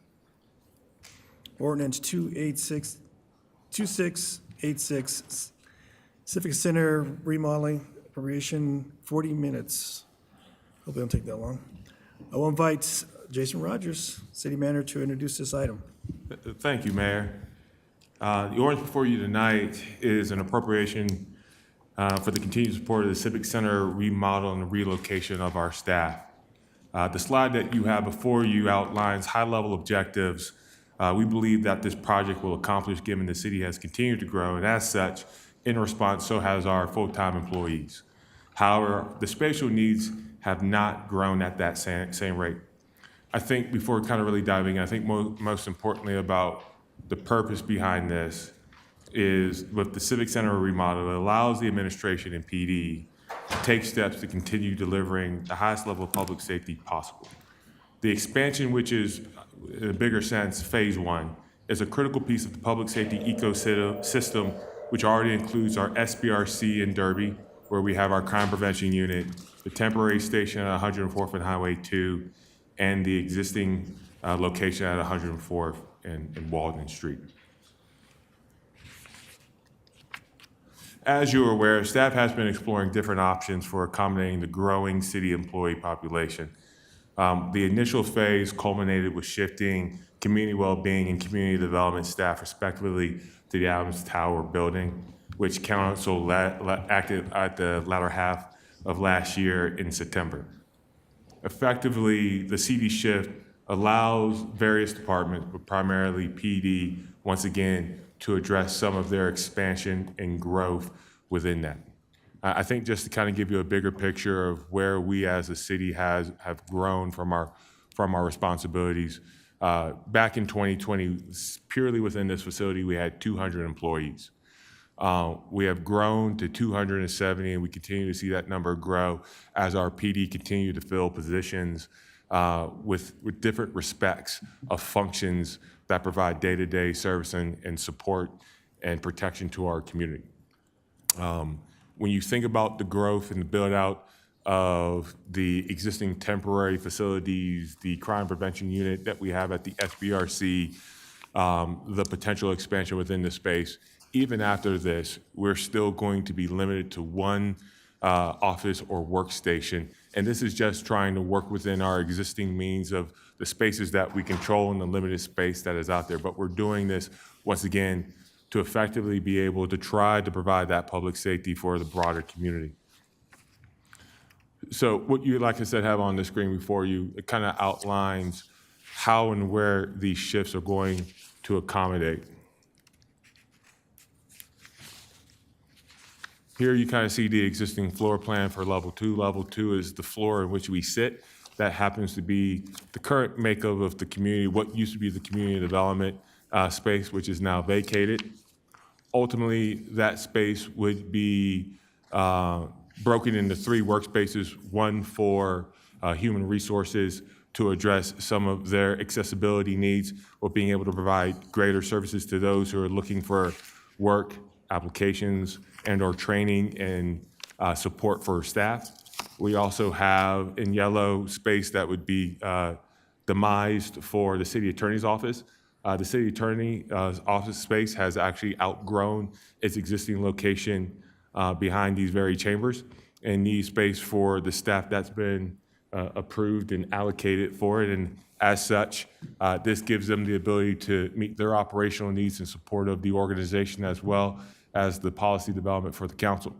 The blue is the most major expansion that you'll find.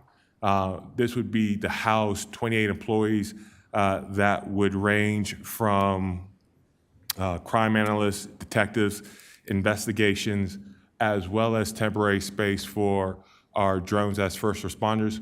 But if you highlight in the central location, the training room, which is actually going to be the Emergency Operations Center.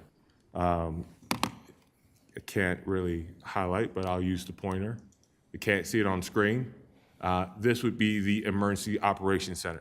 Currently, as we look at the establishment of the drones as first responder, we do not currently have a permanent location for them to be seated. So until such time that we have that EOC relocated into where that location existing in PD's office would then be transitioned into such, it limits our full capability in implementation of the DFR program, which is live now, but is limited because of that lack of space in order to accommodate the necessary employees to provide that new function and component to PD and to the community.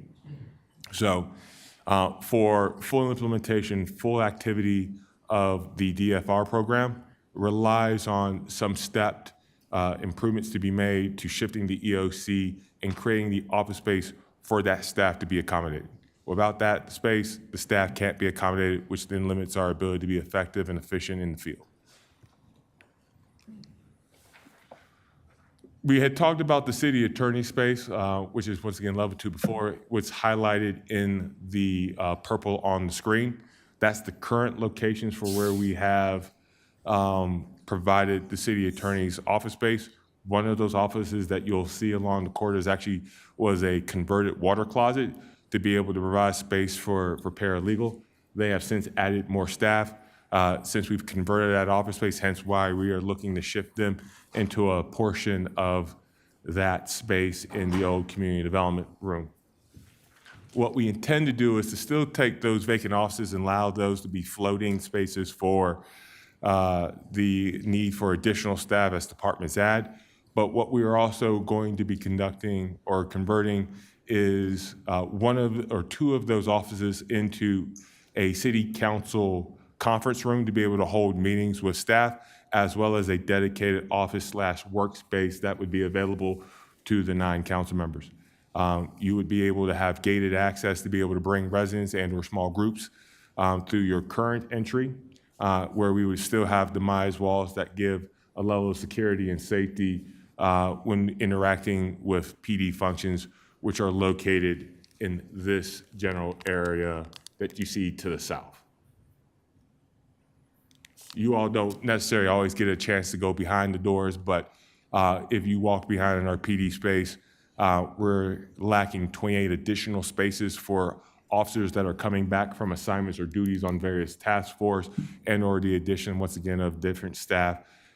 So once again, this is really to be able to support the needed level of service and the ability to provide that public safety for PD. Level 3, that would be what we would consider the second floor of this building. People forget we do have a basement where we have a sally port and holding cells for PD, which is considered the first floor. This is second floor. Third floor is where you would find the offices of the city manager's office, human resources, currently in finance. What we are proposing to help meet some of the expansion needs for economic development, community relations, is to shift them from their current location, which is in the second level of the old CD space, up to the space highlighted in blue, and shift the city manager's office to where finance was, as finance has grown its operations in need for additional space. So we are going to be making some accommodations to allow for the growth of those two functions as they provide support and purpose for the organization.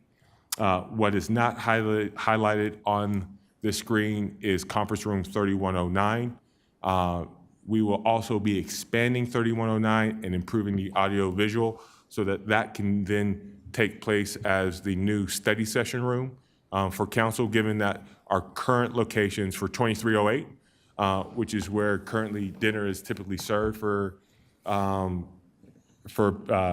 council on regular meetings or study sessions, is not what I would consider a safe or accessible location, given that it is behind our closed doors and requires potential interactions with our PD and or those that maybe walk down that hallway.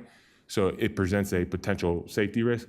And as we know, 2108, if we are needing to have a study session that's still informal but allows for deliberative conversations and fruitful discussions amongst council, it doesn't necessarily always provide ample room for the general public. Expansion of 3109 would give that ability for the public to be able to attend while also being able to still have that informal meeting room and discussion for the body. What you find on this screen is the budget necessary for being able to undertake these various moves. We have it broken down into various phases. Phase one being the most imminent for HR and PD, and then to accommodate finance and economic development, that would be, or the city attorney's office would be phase two, and then shifting the city manager's office to the end. Finance in 3109 is considered phase four. This would be your all-in bare necessities and being able to address the relocation of staff. If wanting to replace carpet, new lights, new furniture, that would be an additional $720,000 on top of this. Now, this would be based off of hiring a local GC, but contracting that work out to help minimize the impact of costs and to be effective and efficient in the time to provide the necessary facility needs and spatial needs for staff. The other request would be looking at shifting the security station, which is outside of council chambers located by the door. It does not provide for an efficient means of being able to screen and to observe, not just during the nights of council, but on a daily basis as we're holding our day-to-day operations. So it does create a bit of a security risk, and to help minimize that would be to shift that security function and location and metal detector that we have to the entryway off of our south access point from the parking lot. That would give, once again, that greater visibility and ability to then comprehensively secure that building. So by the numbers, we're looking at the totality of option A or option B would be the cost to be able to bring the Civic Center remodel, which once again started last year with the shifting of the Community Development Department and Community Wellbeing over to the Adams Tower building, would come to roughly $2,840,280. If you go with everything except for the security station, or $2,880,280.20 for all grand total with that refresh. You could also go with option A, which is just the bare necessities with the security station, which would be $2,159,528.20. And with that, I am available for any questions, comments, thoughts. Okay, council, you have any questions? City Manager Rogers, have you discussed this with any council members? I've discussed preliminarily with council members in my one-on-ones, but nothing to this level of detail. Simply that this would be forthcoming for a discussion before the body. Okay, so I haven't heard about this plan. Which council members have you discussed it with? I would have to say, ma'am, I've had conversations topically with Councilmember Ford, Councilmember Dukes, Councilmember Kim. I know I've had a brief conversation with the mayor and Councilmember Madeira, as well as Teeter. I can't remember when we had our last one-on-one, ma'am, to have shared that information. But I think even when we were having our general conversations, when going over the agendas, that this was always highlighted as a forthcoming matter and topic for tonight's meeting. Well, I do recall that we all agreed that the police department would be moving over to the other wing and community development would be leaving. But the complete shift of all departments was not part of the discussion at the time. Can you tell me the status of Buffalo Run Golf Club remodel and the substation at Highway 2 remodel? So substation at Highway 2 is currently under, I do believe I shared that with the council a couple of weeks ago as well, that we're currently under construction with anticipated completion and occupancy by September 1st of this year. I've not received an update since that last report out to council. As it pertains to the Buffalo Run Golf Course Clubhouse, I'd have to take a look at an update from PRG, but it's my understanding that that has been put out to bid and we are waiting for bids to be returned. And what is the deadline for those bids? I can't say offhand, ma'am, since that wasn't germane to today's conversation. I have to look into that. Okay. Well, I am concerned about the extensiveness of this remodel. When we have other projects that are on board that need to be completed, I'm concerned about performance. Who do we have as the construction manager for Commerce City, for the city itself? So we have an individual from our public works team that would oversee this matter at a higher level, but we would hire a general contractor that would work within the identified budget and contingency to ensure that we would stay within the means that have been identified on the screen. And is that shown in the budget, that person? That individual is already staffed here, but the cost does take into account hiring a GC, a general contractor. Okay, and do we have contract managers or, construction managers who work for the city who are overseeing the substation and Buffalo Run Golf Club? Well, for the Buffalo Run Golf Course, we have that contracted out. We had a capital projects manager in PRGC that most recently retired after 35 years, in which we will be backfilling that will provide that oversight. For the PD substation, yes, we do have an individual, but once again, that individual will oversee indirectly the PD station, substation in the north. I can't tell if you're talking about the temporary or the longer term solution, but either one, we have an internal staff that oversees that based on the prepared budget and the timeline and schedule. Okay, and finally, moving security to the south door. What about the north door, which is on the parking lot? So my apologies. I look at, I meant the north door. So the south door, which is out to 60th Avenue, would become a secured access, only being able to be utilized with a badged access. We would then funnel to the north doors through that security checkpoint for people to access the building or through that portal so that we have a touch point. Our address is on 60th Avenue, though. The north door is off the parking lot, ma'am. I know it is, but our address is on 60th Avenue at the south door. Okay. Any other council members have questions? Councilmember Douglas? I don't have questions so much as I have, I guess, a comment. I feel like if this was presented to certain council people, whether it be on a one-on-one or however, it was done beforehand.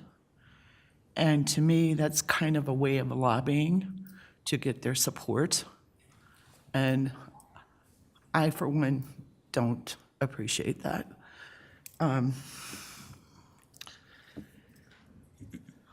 This is a big deal. This is almost $3 million. When I hear about people coming up and saying that they've lived with flooding because they don't have proper drainage in their neighborhood for years, and it's never been addressed, and something like this comes up to me, is a little bit unnerving.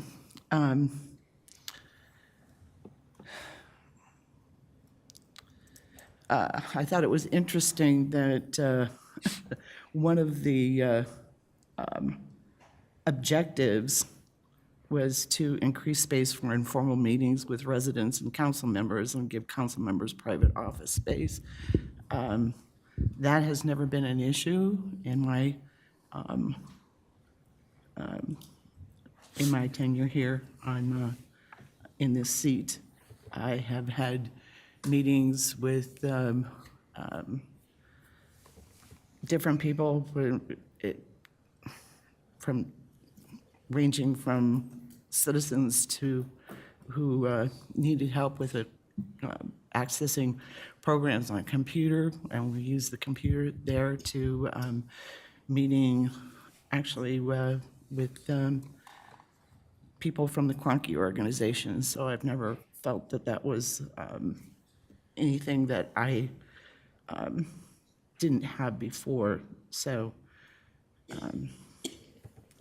maybe it's just me, but to me it seemed like it was pandering. And I don't mean to be insulting, but that's just the way it came off to me. Anyway, this is a lot of money, and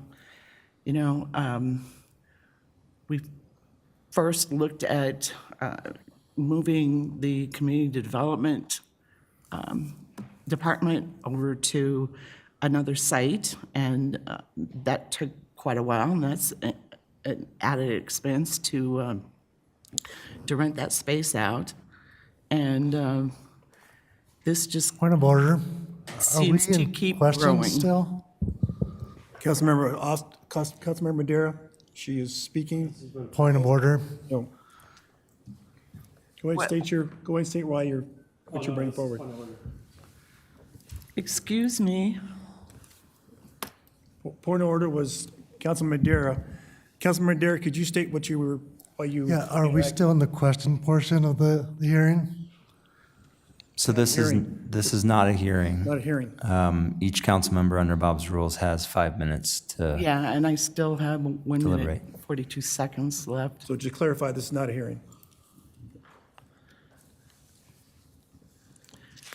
So those are my concerns, and I probably had more before I was interrupted, but I'll just leave it at that. Thank you. All right, I just want to state for the council, this is ordinance on first reading. Councilmember, City Manager Rogers, did you have something? Yes, I'd like to respond. While I appreciate how you may feel about the pandering, it's no different when I have one-on-ones and I share upcoming items on agendas for council's attention. And if I don't have regular meetings with individuals, it's somewhat difficult to share that information. That being said, The decision is for you all to be made on whether you want to support or not support operations with what's before you today. What's been presented is, I think, a bigger picture of looking at the effective level of service, just not for PD, but for a broad host of departments that when making this shift, presented and requested an opportunity for us to further define how to support their needs and their continued growth to effectively serve this organization. So it is incumbent upon me to present that to the full body for your consideration, not just for PD, but for other departments also looking at their own vitality and health from an operational perspective and needs.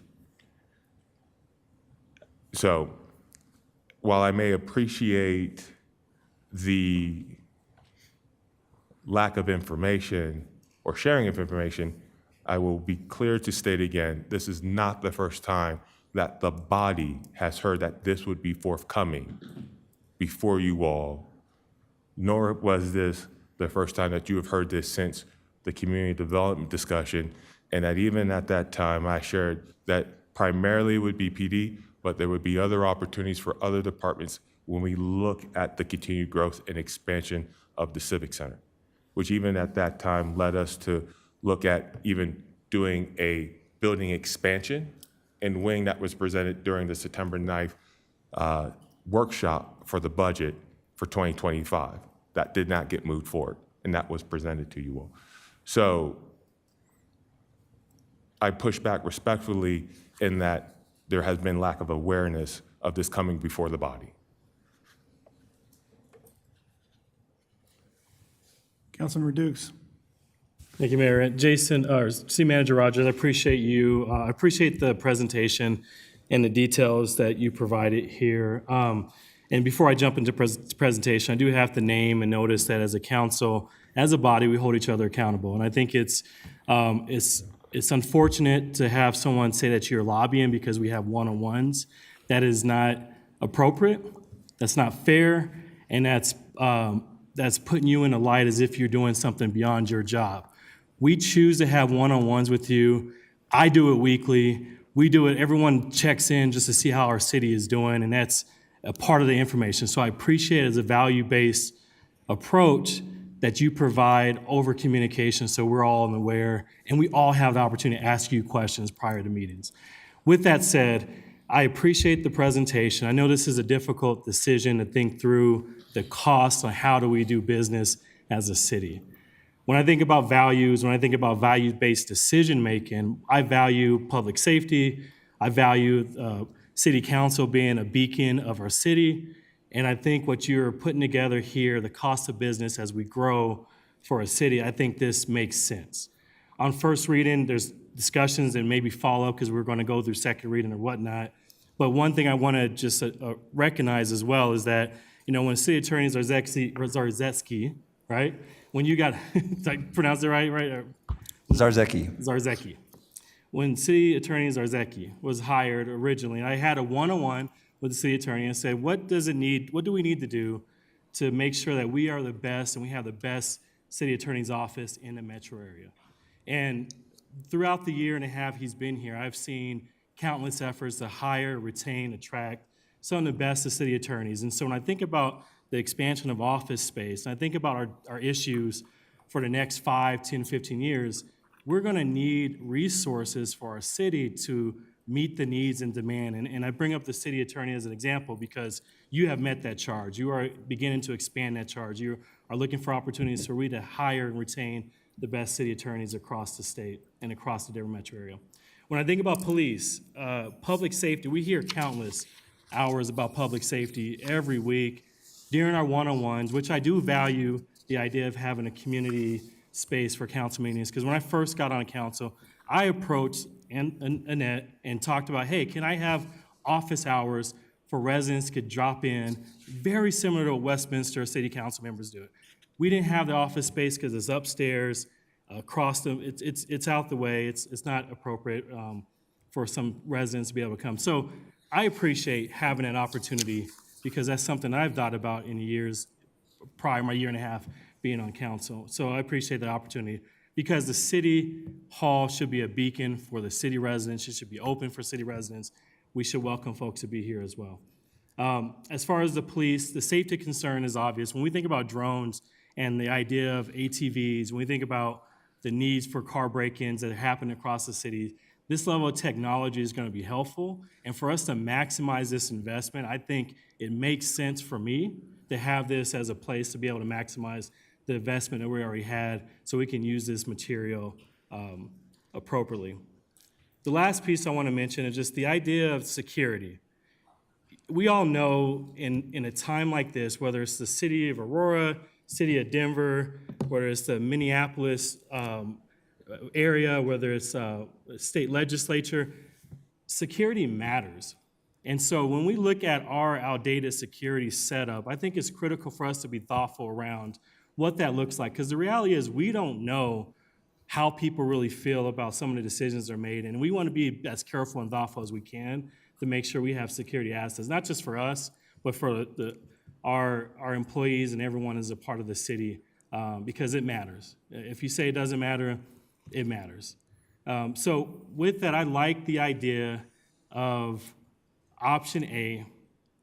I'm curious around, and I'll come back in second round, curious around the need for the new flooring and the new light fixtures, because I understand that once you start pulling out things and making shifts, things get dirty. But I am worried about the cost of, have new furniture plus light fixtures and all that at one cost or one fell sweep. So at this point, I'm really interested in option A plus the security, moving to security desk as a way to make sure we beef up our security within City Hall. Okay, thank you. Councilmember Madera. When was the Civic Center built?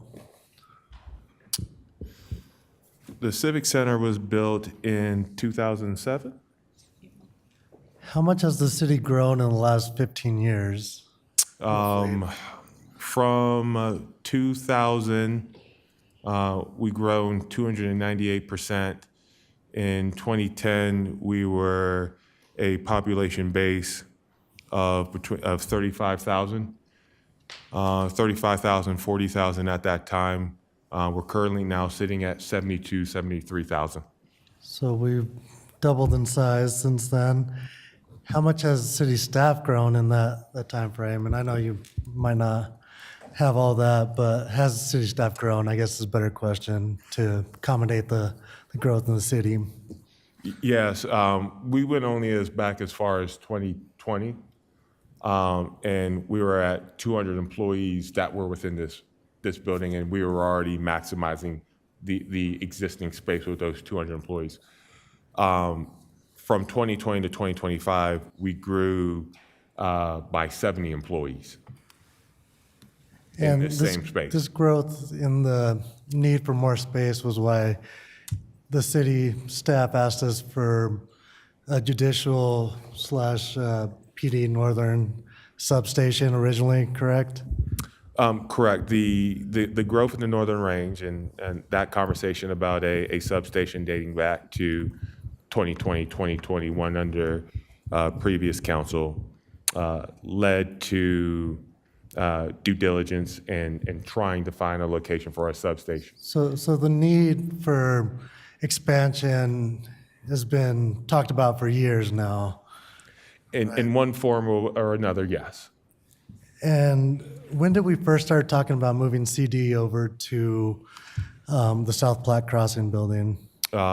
It would have been April of May of last year, which then culminated in a decision by the council body in September. And it was around this time that we started talking about moving PD and, just accommodating the growth and staff, right? Yes, sir. And has staff grown at council's direction at all? Say that one more time, sir. Has staff grown at council's direction, new departments, those types of requests? Yes, not necessarily with departments, but in response to functions such as environmental, energy equity, habitability, livability issues, expanding functions within departments. So yes, Expanding PD, right? PD, That's been yes. a big focus of ours. And as far as, the need for flooring and light fixtures, do we currently have LED lights outfitted in the building? That's a great question. I'm looking at Mr. Scott Springstead. He's shaking his head. No, we do not have LED fixtures. That would potentially be a consideration with lighting and energy to be more efficient and effective. So that's one of the environmental things that we push, right, is to save energy by outfitting with LEDs and, Yes, sir. yeah. And as far as the flooring and redoing the carpet, do we know what that cost would be if we were to decide later on after we had already outfitted everything, what that cost would be? Would it still be the same cost that's up there? If you wanted to replace the carpet in its totality, it would be $240,000. Yeah, and what my staff was reminding me is that the flooring selections that you see here, which is also throughout the building, given the age of the building, is no longer available. So what you find in option A is really the bare necessities of trying to minimize the flooring that would be necessary. So we could mix and match and look ragtag if we want to just do certain areas that, are in desperate need of replacement, or we have to replace the whole thing. Correct. Thank you. You're welcome. Councilmember Ford. Thank you. When I look at this, I believe one of our most important assets are our employees, making sure that they're comfortable in their environment. And, we went through COVID. A lot of people were at home. Now the expectation is to be at work and being front-facing to our residents. I don't have a problem with this. The City Hall is now quite old based on the growth and the projected growth of our city. So with that, I'd like to make a motion to introduce ordinance 2686 by City Council. We're still in the discussion phase. Second. It's okay, I can still make the motion. Councilmember Teeter. I'll second that motion. Okay. Is that it? Councilmember Ford? That's it. Okay. All right. Well, we just had a retreat earlier, and I know I had talked to you, City Manager Rogers, about the Civic Center, but it had to do with this area here, moving your station where you and the city attorney and the city clerk's desk around inside here. So I thought this was going to be part of that presentation. And yes, we did talk about PD moving in over there on the second level because of the other employees moving over to Adams Height or Adams Tower. And that's understandable. Things are going to come up. But I believe that, usually when this comes forward, it's brought in during the budget time. And that's in August discussion, September, we have our budget discussion, and this will be brought up then. And I'm not opposed of changes because we do need to move things around. You just can't bring PD over here with the existing layout. That would not work. It takes money, it takes time. I agree with that. City Attorney's Office moving from over here, this location, to in front, those make sense. So for me, I would rather see the phase of 1 and phase 2 be implemented. The other two could wait. Maybe it could be a portion of room 3109, because I know you did discuss that with us, changing that out. We did have that discussion. But the times that I've spoken to you, even before then, even because we talk a lot, this wasn't brought up. as far as office upstairs and moving things around. And fixtures, lighting fixtures, what happened to the study with Snyder Electric? They were supposed to do a evaluation of all the buildings within the city owns and look at cost savings of putting in light fixtures, whether it's solar, energy savings. So where is that with this? Because if we want to add new lighting fixtures, Snyder Electricity, Snyder Electricity, they were going to bring recommendations forward on what the savings are going to be and what changes that the city could take advantage of and also save money. So I'll respond to your questions, Mayor. So I'll start with the latter. Schneider Electric is still working on its report and where they believe we will be able to get a cost benefit for any potential improvements, not just looking at LEDs, but other facilities or improvements that we have at this building or others. There's still an intention to share that information once we have a final analysis with the council at the latter half of this year. With respect to the discussion around PD, it is my duty and it's my responsibility to address the concerns and issues that my department directors raise with me about effectively being able to do their job and their staffs being able to do their job and their staffs being able to do that job within a high moral and a high valued setting.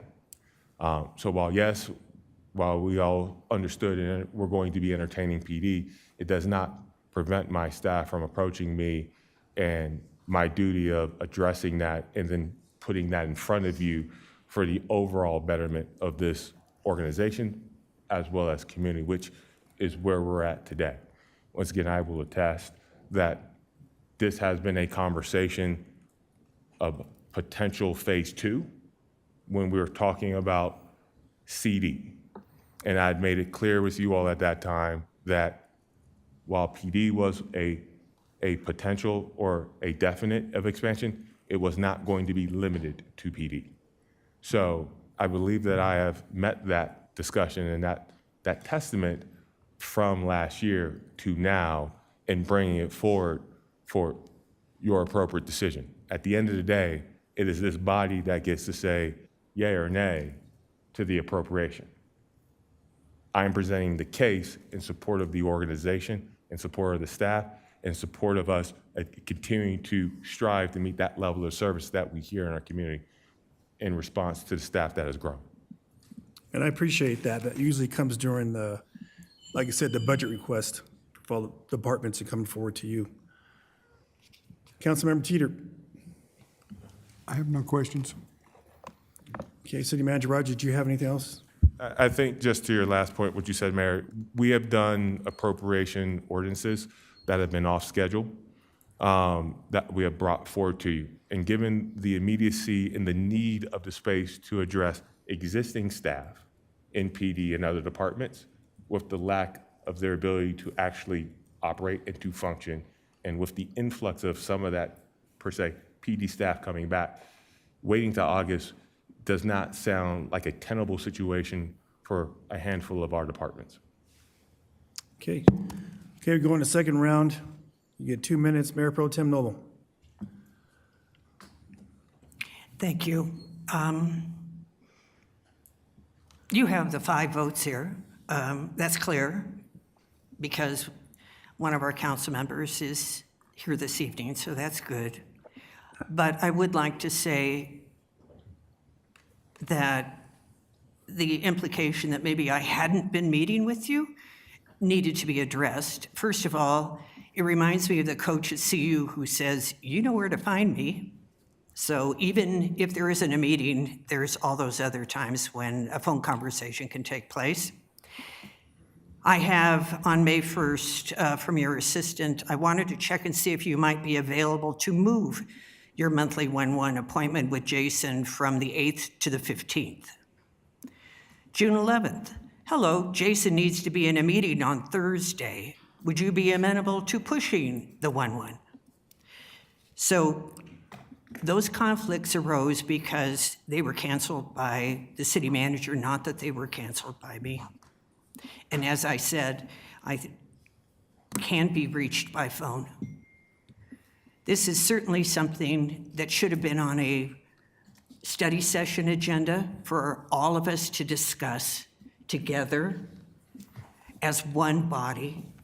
The idea behind a city council and supporting each other is that when we take a vote, we're voting not only to reflect the community and what's best for the community, but also operating in the best way possible as a body. I'm going to I respond. don't object to the remodel. I do object to the way this has been handled. City Manager Rogers? While I appreciate what you say, ma'am, I did not call any council member out by name. I made a general reference, so I will put that on the public record. As it pertains to this discussion, yes, I made a decision to bring this forward to a regular meeting to request support for operations of this organization and to keep the organization's operations moving forward. There's nothing that prevents a discussion tonight that could have also happened at a study session. We're having that today. So once again, I made a decision within the purview to seek support for operations and to continue support for such, knowing that the decision for appropriations comes from you all. Thank you. Councilmember Madera. Yeah, I'm supportive of the remodel. I mean, it's badly needed, right? We can't have PDs sitting on top of each other. We have to accommodate the growth in our city, and that means, scaling to provide service for everyone, right? And a city of our size, not just population-wise, but geographically, that provides its own set of challenges. And,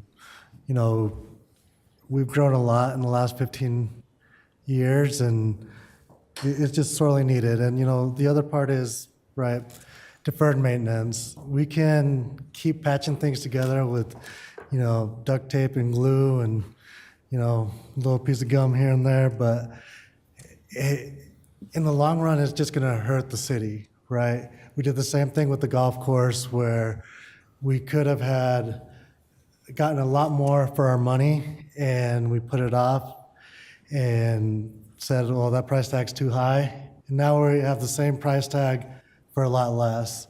So, if you look at the cities around us, North Glen has their new judicial center, and, Thorn Creek over there in Thornton, they redid their clubhouse, and, they've invested in keeping those assets something that the community can be proud of. And we really need to do the same here because, we can see it just driving around, right? There's concrete that's, curbs that are busted and falling down in the parking lot. We got cracks and potholes over there. And, we also have growing staff and nowhere to put them. So these are things that we need to take care of. These are the day-to-day things that we're elected to do. Councilmember Kim. I will say that with what Councilmember Duke said regarding the options, I think I'm also on board with option A along with the security aspect of things, especially with the way things have gone, especially for the two legislatures, and I think that was at their home too, or something to that effect. But I think that is very important. The other thing I will say that, is that, as far as these one-on-ones are concerned, if you want to call it lobbying, go ahead and call it lobbying. I lobby for feedback. I reach out to the city attorney directly. I reach out to the city manager directly. I bypass Ms. Peters. I bypass Ms. Karsten to go in and schedule something. So there's ways to communicate, there's ways to request for feedback if it's urgent or if you need to chat with them. I'm pretty sure this entire body has the phone numbers, direct phone numbers of both. So that is all. Councilmember Chacon.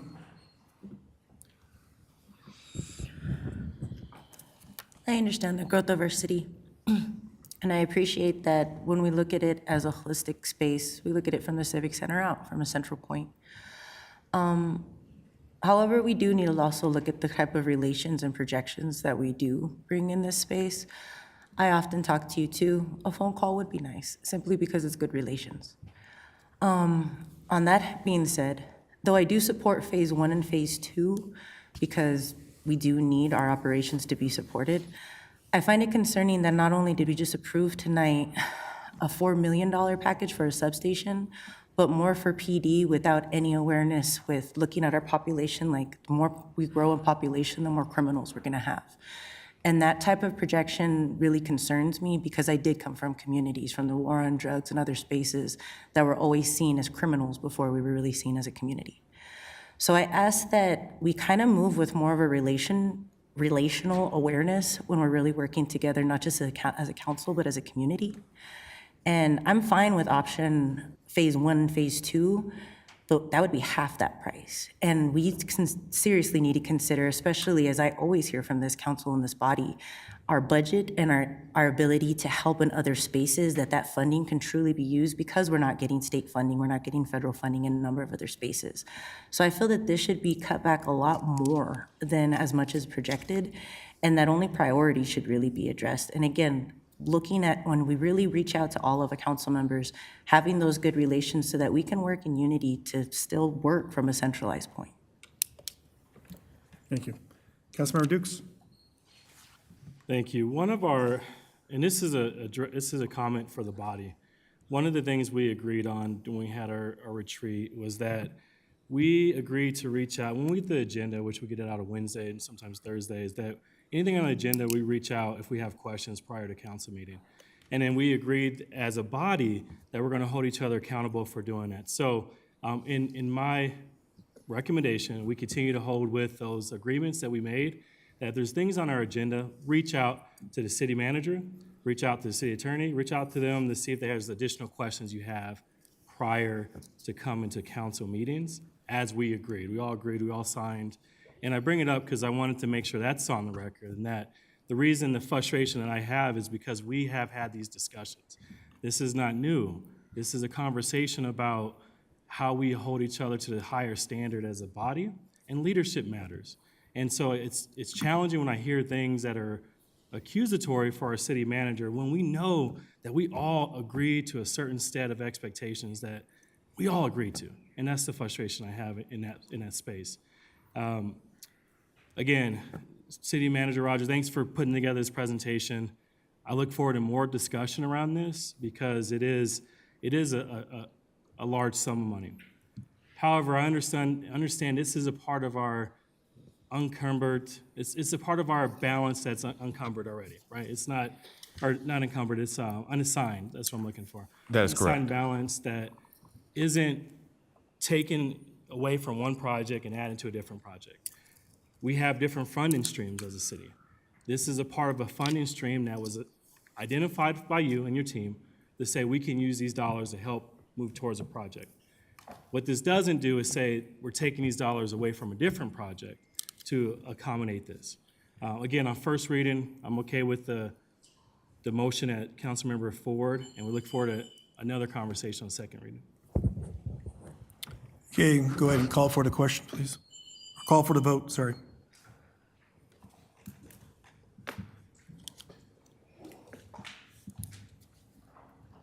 What are we voting on? Which one? We're voting on, yeah, the motion was made for option A. Is this voting for calling for the vote or Calling for the vote. motion? Councilmember Called Ford. for a vote. I'll restate the motion. Okay. Was to introduce ordinance 2686, council is seated. Oh, that's option B. That's A and B. City Surgeon Zarzaki? So I'm going to pull up the ordinance again. You see it on there. So the primary issue here is the number, right? Right. 2.88 million, 280. I have to pull up the presentation because I do not think that option A or B has that exact number. That exact number includes option A and B plus the security station relocation.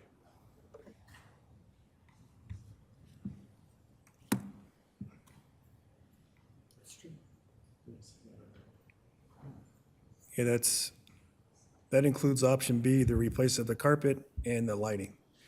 So option B plus the security station gets you to the $2,880,280.20. The ordinance that you have is for that exact amount. We presented you different options to make selection from, A, B, or A and B plus Yeah. the security station. So it's a grand total with the refresh. Okay. Mayor Pro Tem Noble. Where is the judge and the prosecuting attorney and all the people that are associated with the court going to be? Currently, the prosecuting attorney's office remains as is, as well as the judges. And what about probation and all that stuff? No changes. Okay, and what percentage of workers are remote in Commerce City? Because when I come to the facility and I'm wandering around, there aren't people here, very many people at all. A lot of empty space.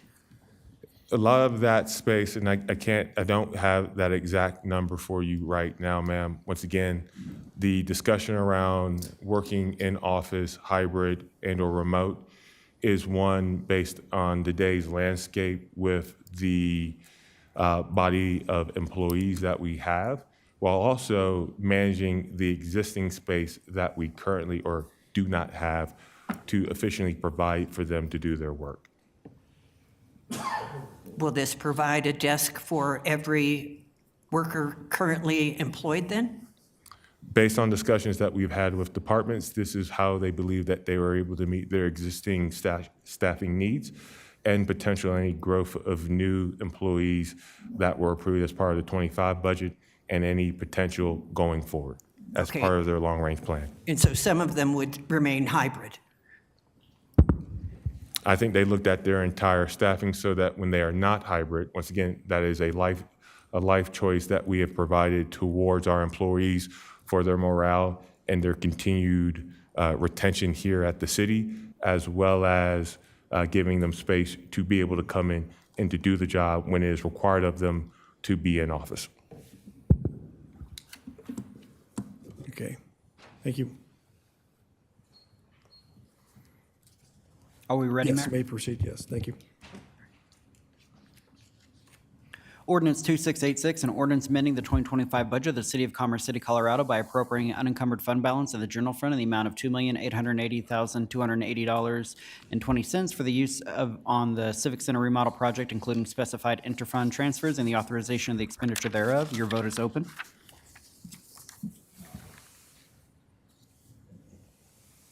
Mayor Douglas. Thank you.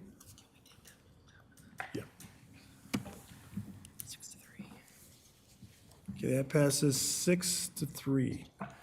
All right, we're going to take a 10-minute recess before we jump into council administrative business. And Mayor Douglas, just Yes. as a note, we have the printed proclamation and the PRG staff here Oh. whenever you're ready for a photo. Oh, they left, okay. Paul's here. Paul's here. Are they in there? Yeah, they're in the Okay. council workroom. All right, thank you. Yep. And we can do that during the 10-minute break if you want Okay. to. We'll wait till everybody comes back and we'll do it. Thank you.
Yeah, earlier there was a mention that someone should add Colorado Boulevard to administrative council business, and thank you for that, Mayor Pro Tem. That's a great idea. So I'd like to add Colorado Boulevard improvements, or, sorry, let me restate my motion.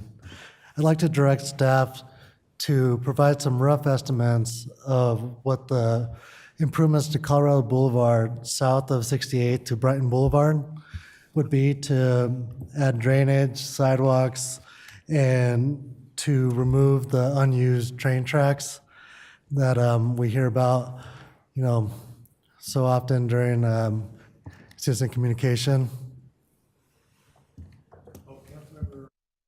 Councilmember Deere, those train tracks are already in the process of being removed by RTD. I know, but, So if you want to not include that, because they're already working on it. well, then it's a great time to do the rest of the improvements as well. Okay. Thank you. Mayor Pro Tem Noble, did you on there? No. Okay. Councilmember Teeter, do you want a second? Yes, I'll second that. Okay. All right. Councilmember Deere, go ahead and restate your request. Said improvements. Go ahead, restate your request. Oh, yeah, I'd like to direct staff to provide rough estimates of what the improvement cost would be to improve Colorado Boulevard from 68 to Brighton Boulevard, including adding sidewalks and drainage. And since the train tracks are already going to be removed, we don't have to include that, but I'm sure Mr. Rogers will be happy to hear. Thank you. All right, Councilmember Douglas, discussion? Yes, could I also ask that streetlights and the possibility of like a traffic study to see if there needs to be more traffic stops added as well? But definitely the lighting is not good. I've gotten complaints on that as well. Councilmember Adair, do you want to, you're amenable to add that on? Yeah.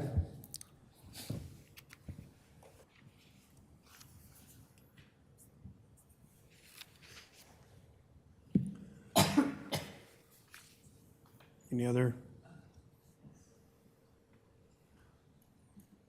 Councilmember Douglas? Yeah, there's also been issues with the sidewalks lifting on 68th, especially on the south side, I believe it is. Yeah, the south side.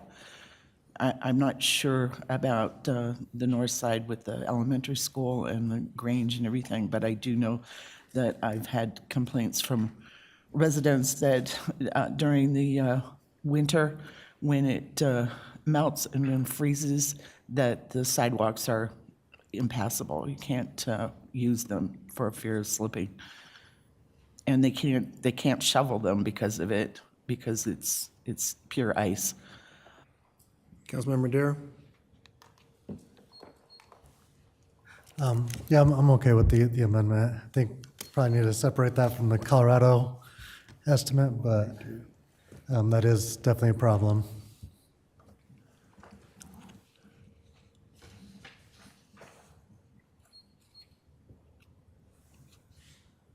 Cesar Zeki? I'm typing furiously, but I cannot confess to have been able to get all of that. No problem, no problem. I'm just.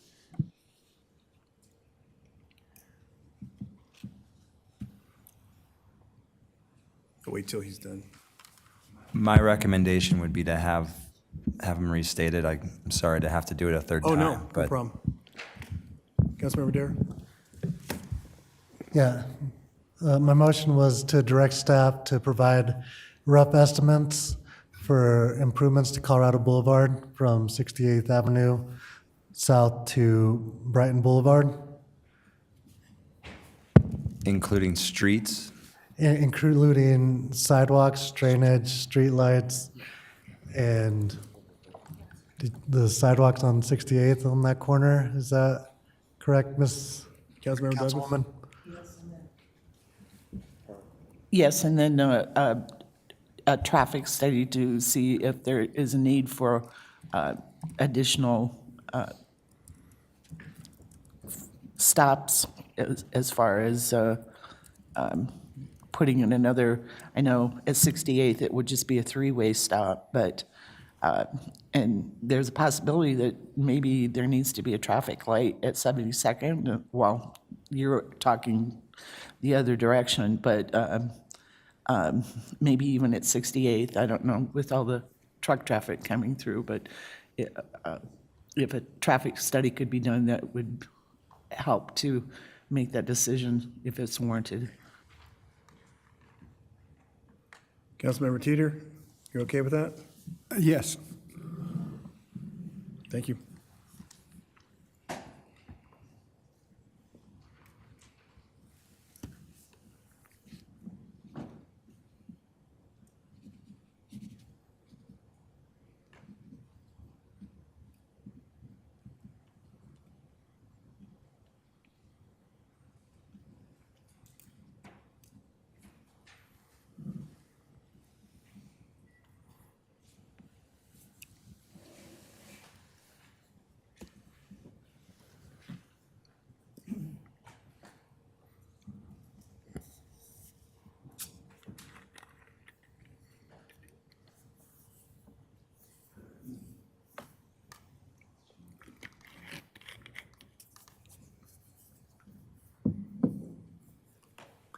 City Manager Rogers? Thank you, Mayor. Just looking to the body for a potential timeline of when they would like to have this information. Councilmember Madera? By the end of October, is that fine? While I'm still here? That works perfectly, sir. Thank you. Thank you.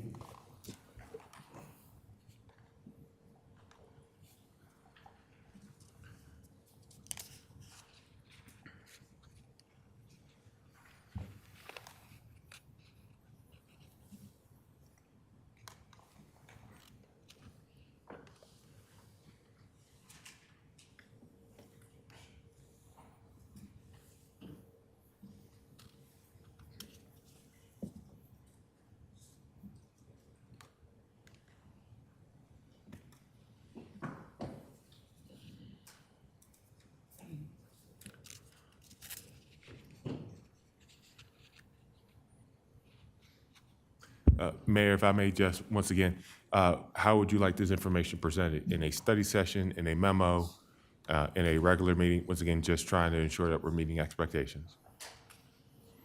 Councilmember Madera? Whatever makes sense. You know, if it can be done in an email, send an email. I appreciate that too. Thank you, sir. City Attorney? Yes, I had, do you want me to restate the motion again, or are we good? No, that's fine. If you're Okay, I have it written down, so I'll share it All with the right. clerk. Okay, thank you. Thanks. Your vote is open. Thank you.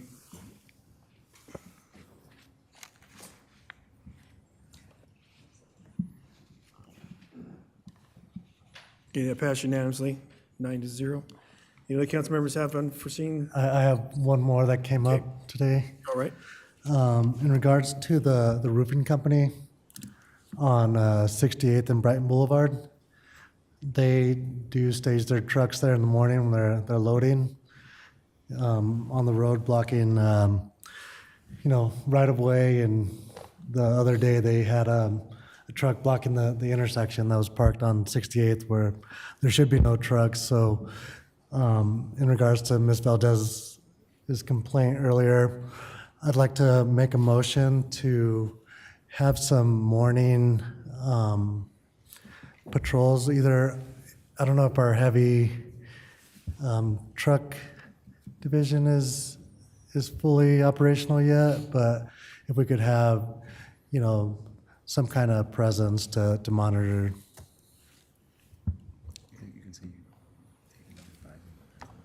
So So your motion is to have police department patrol the area of Colorado Boulevard or Yeah, Bright for truck traffic violations.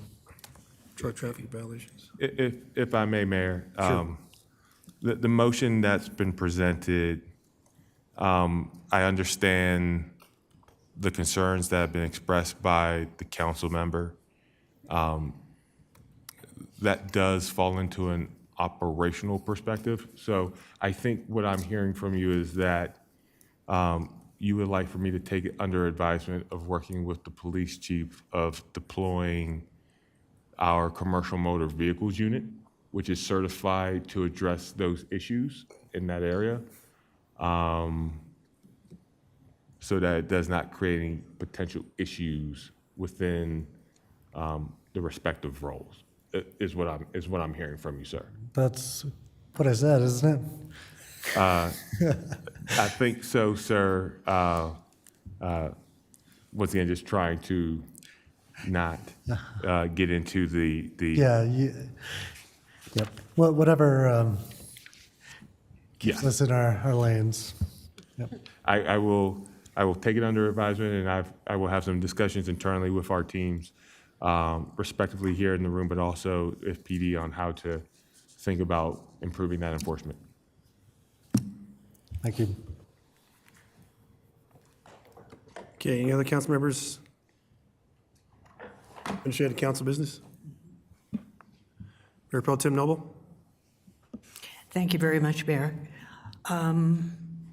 Let's see, first off, I would like to note that on the July 21st proposed agenda, that the motion I made on June 2nd called for identifying options at the intersection of 117th and Chambers up to and including the potential installation of a traffic light, and the findings would be presented on Monday, July 21st, and that item is not on the July 21st agenda yet.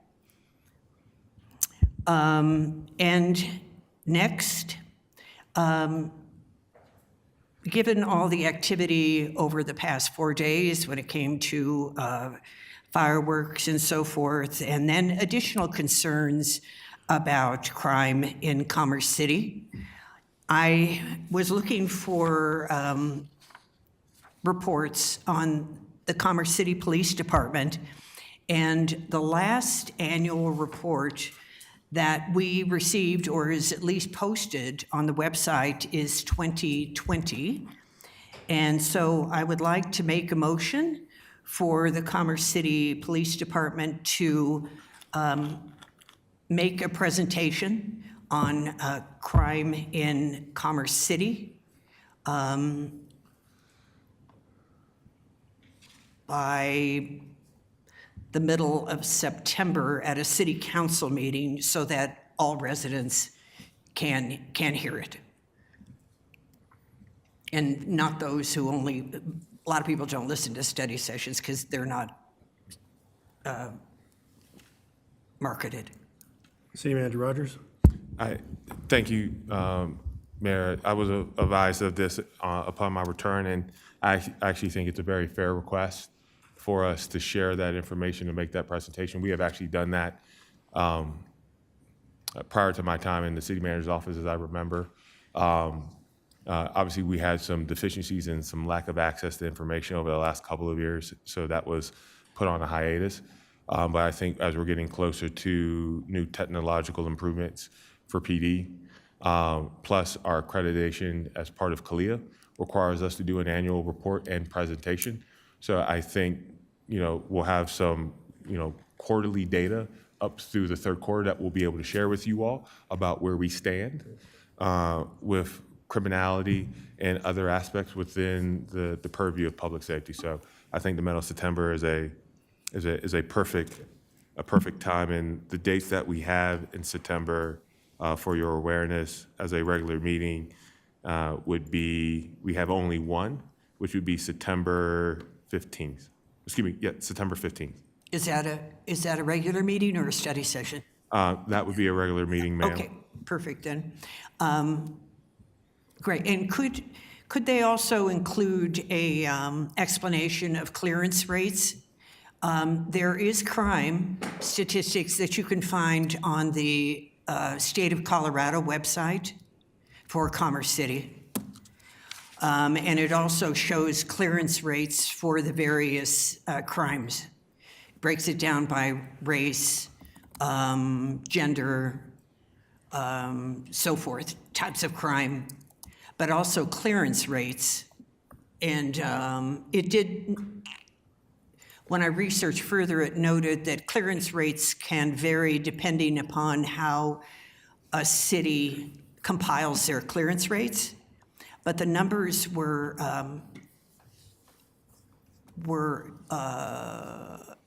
low.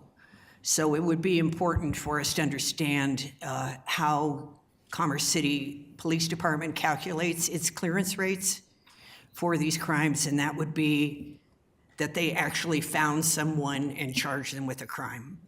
Okay. I can definitely ask the police chief to provide that information.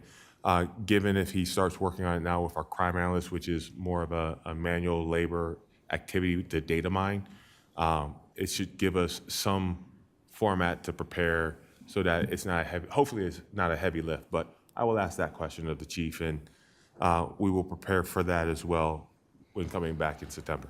Okay, so my motion is for an annual report on September 15th from the Commerce City Police Department on crime in Commerce City, and every September going forward.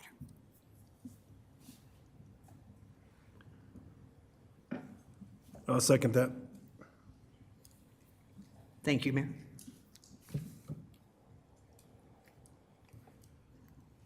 So your motion is to have this as a yearly report out in the month of September?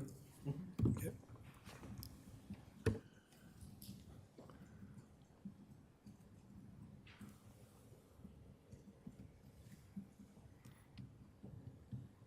Yes, thank you.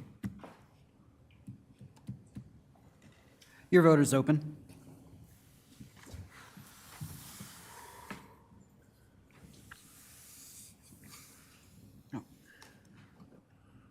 Okay, that passes 8 with, Let me reset that vote. Your vote is open. It's not functioning right for me. Okay. Thank you. all right, passes 9 unanimously. Okay, on to reports. City Manager Rogers. Thank you, Mayor. A couple things to share with you. First and foremost, I think you heard briefly during my presentation that our DFR program, our Drones as First Responder, is live. However, it's limited in its current usage. Until such time we have the DFR techs hired as part of our real-time crime center, that will be reliant upon existing staff that is being certified by our vendor for that's use. But once again, we've been able to make some credible use of it since. Fireworks was a prime example when we received recurring phone calls on some locations. We used the DFR to be able to get on site to see who was actually letting those go so that we can then make contact. This Friday, we're beginning our formal review process for national accreditation as part of CALEA. Both our K9 dogs, Delta and Holland, have been fully certified in gunpowder and apprehension, and now have been able to meet the next barometer of test to be road certified, and now are on the road. We have been made aware of a grant that we applied for to expand flock into the northern range. That was unfortunately denied.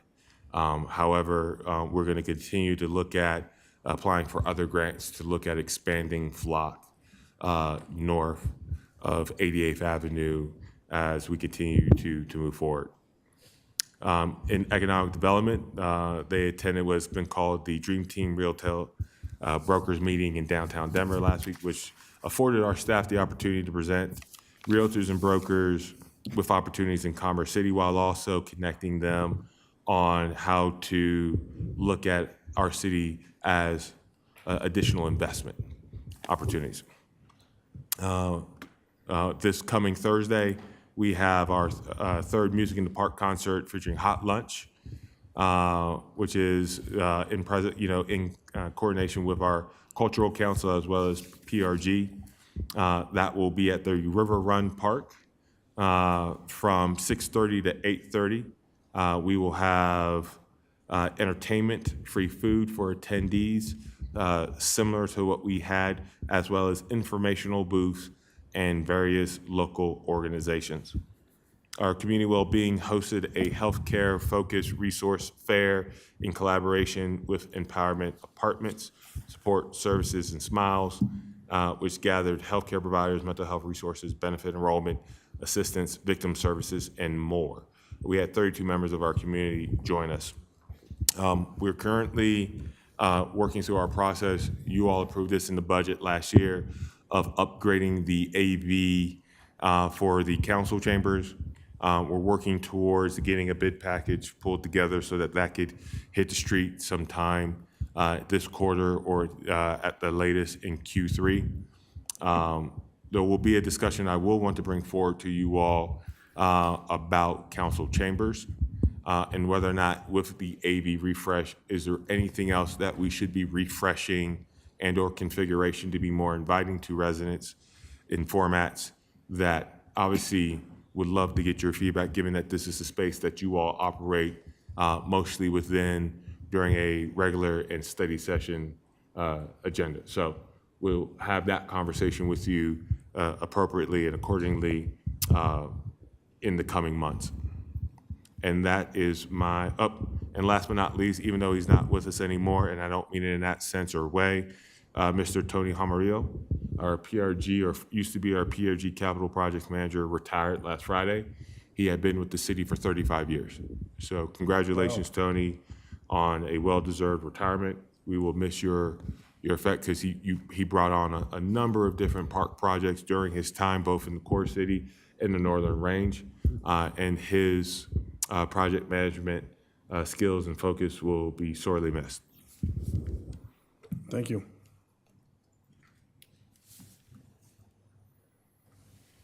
City Attorney Zarzeki. I will be brief, Mayor.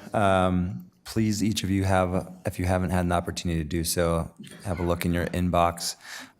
Late last week, I sent you a CAO mid-year summary highlighting the accomplishments from myself and all of my team members. This is something new that I'm trying, so please take a look. If you would prefer to have it in a more formal format, I'm happy to do that moving forward.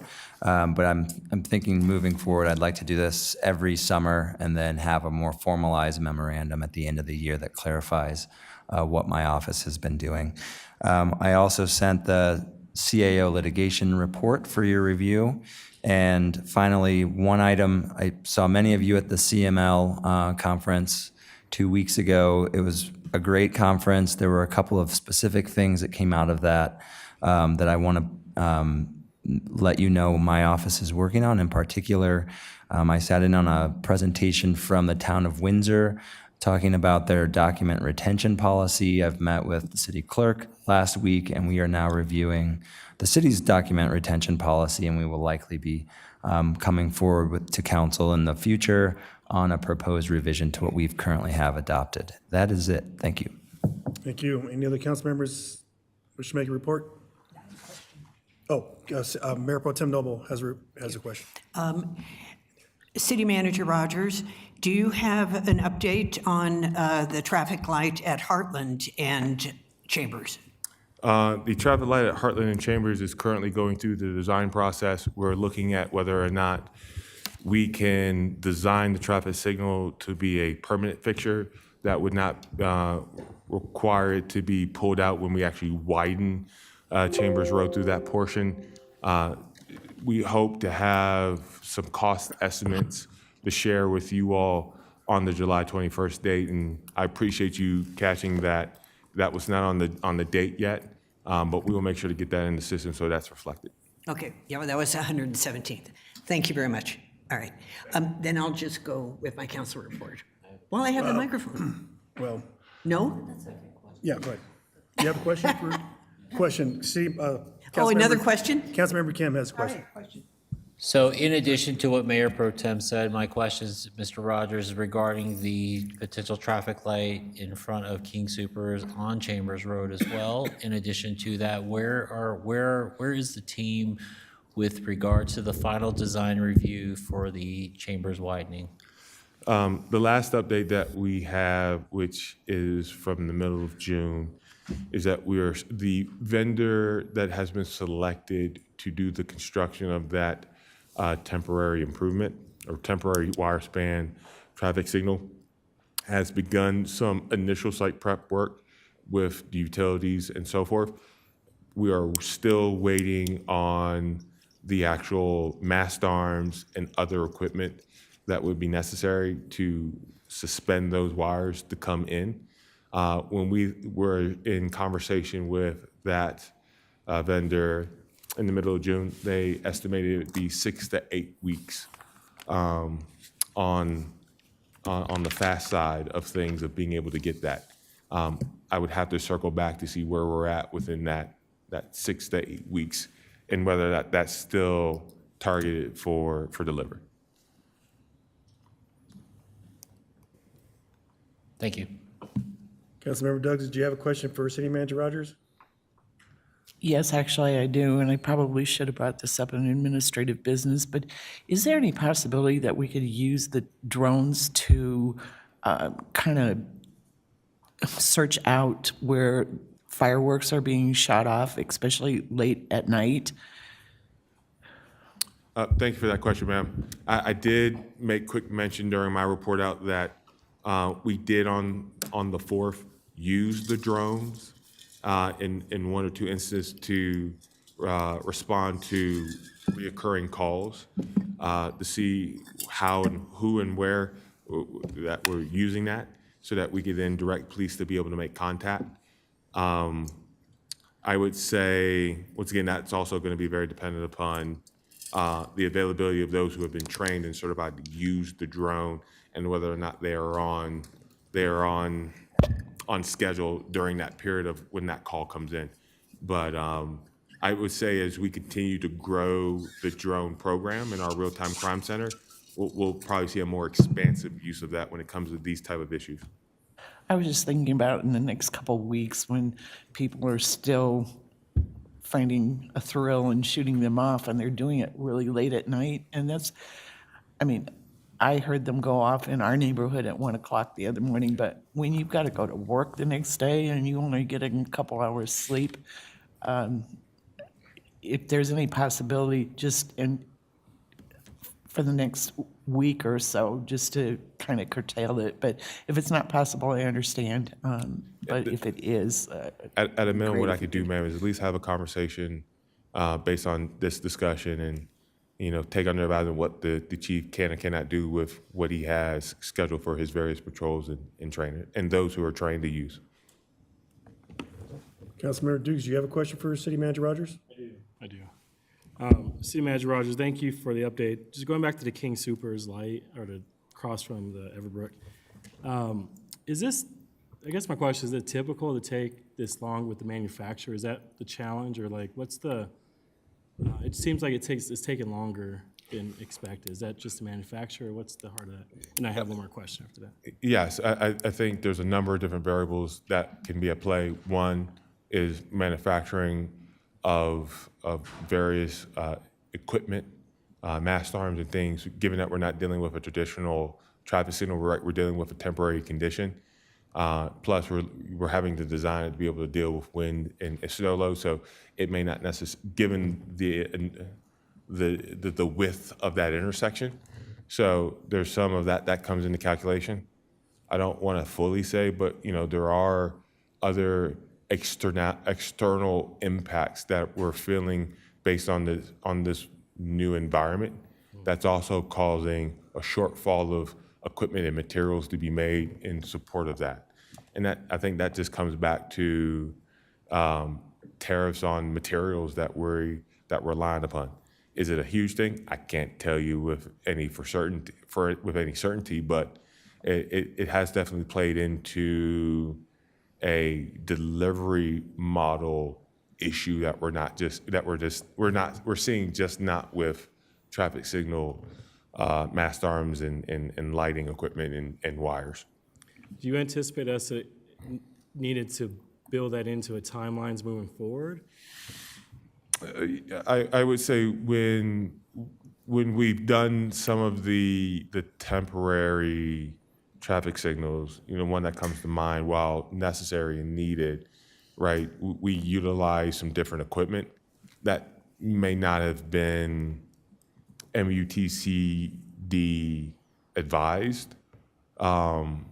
So the design work is where it really comes into the time drain, because, right, we have to be able to address those wind and snow load calculations and having to span that.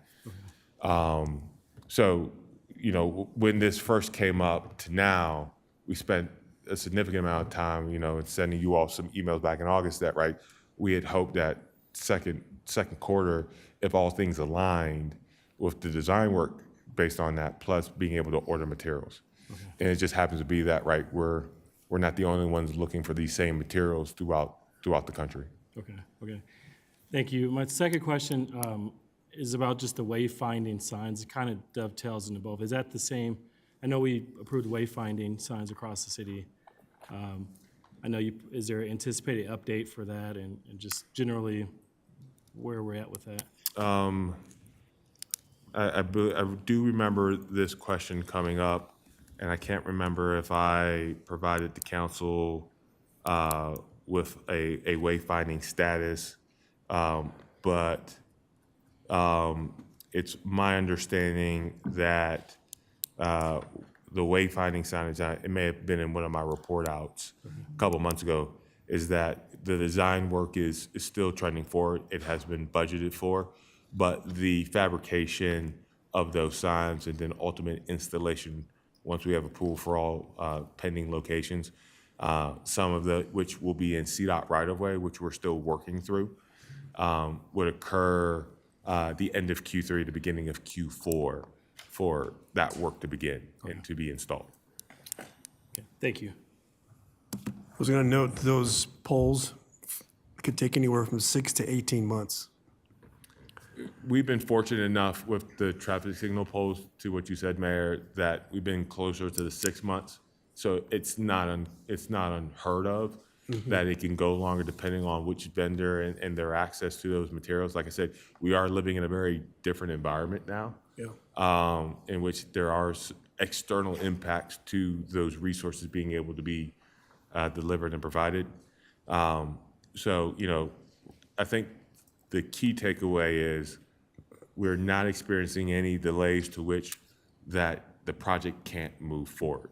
It's moving forward as effectively and efficiently as it can based off of where the vendor is responding to get those materials on site. Councilmember Chacon.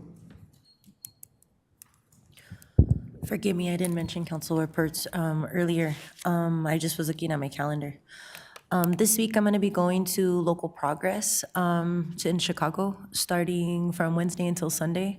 A lot of it, in my opinion, is also to bring back a lot of information. I did appreciate CML, but there were discussions that needed to be had. One of them particularly were on AI, flock camera systems, and certain disparities that nationally they're seeing in certain disproportionately impacted communities. So I would love to bring back especially things that impact Commerce City. I also wanted to give a heads up. I'll do it every meeting so that people are well aware. I will unfortunately have to miss the study session for July 28th. I will be at a retreat for my job. I'll be completely off grid. I just realized that it falls continually all the way until Monday to the end of the day. And then I will unfortunately have to miss August 4th. I will be out of town for a funeral ceremony completely out of state. So I just wanted to highlight those because I often try not to miss, but I wanted to, one, bring back information for what I do learn about local progress and, yes, the state of the national political environment. And then all of it is with BIPOC elected officials. So I think that it'll be incredibly fruitful. And then I will be missing those 2 dates. So I just wanted to report that to council and to the city as well. Thank you. Mayor Pro Tem Noble. Thank you, Mayor. So in council reports, I had a meeting with Yard Homes about the property at Chambers and 104th behind Los Margs and in front of Frontera Village. I was also at the Colorado Municipal League, and that's always quite an experience, whether it is the seminars that are going on, or more in particular, the people that you meet and the conversations that you're able to have about what's happening in their community versus what's happening in yours, and just getting best practices from everyone. And I mentioned earlier, and I feel I really need to highlight this because it was a full court press from Chrissy Faraci from Oakwood Homes at a reception that was held for all of the people who were attending the Colorado Municipal League. And of course, Chrissy represents Oakwood Homes as their community person, lobbyist, whatever the case might be. So I did want to make that clear that I did have a lengthy conversation with her. It wasn't an appointment. It was someone who sat down at my table and off we went. Anyway, thank you. Thank you. Councilmember Douglas. Thank you. So I also attended the CLML conference and just want to echo exactly what Pro Tem Noble said about the conference. And I think I gleaned more from going to dinner with people and just listening to what they had to say, and the seminars were great. So wonderful conference.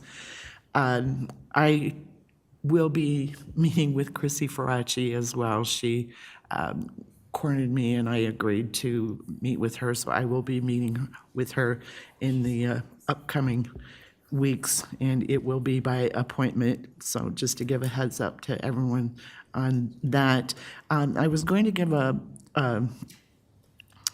report on the Housing Authority special meeting, but because there were 2 executive sessions, I'm going to wait for the minutes of that meeting to do my report, because I want to make sure that the information that I share is accurate and appropriate, so that I don't speak out of turn what was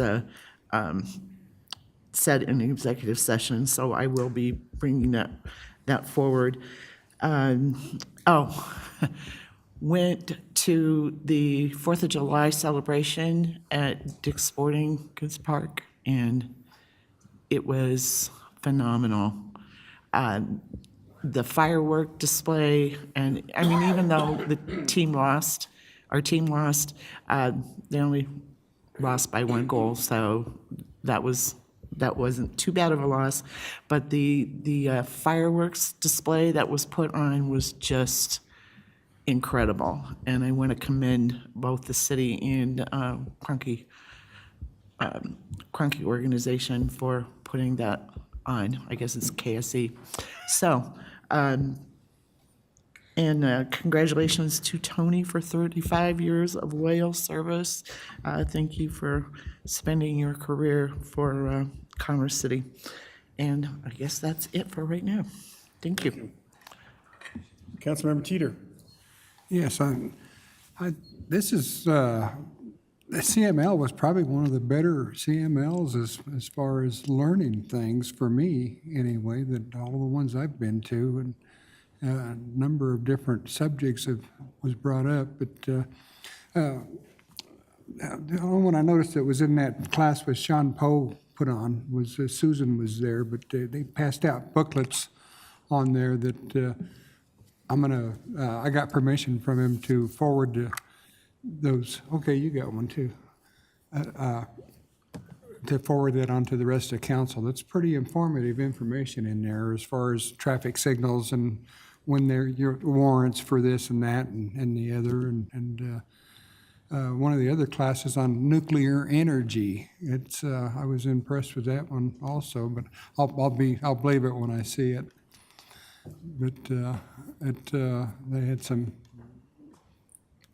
good things to say about it, and a lot of the bad things that have been said about it.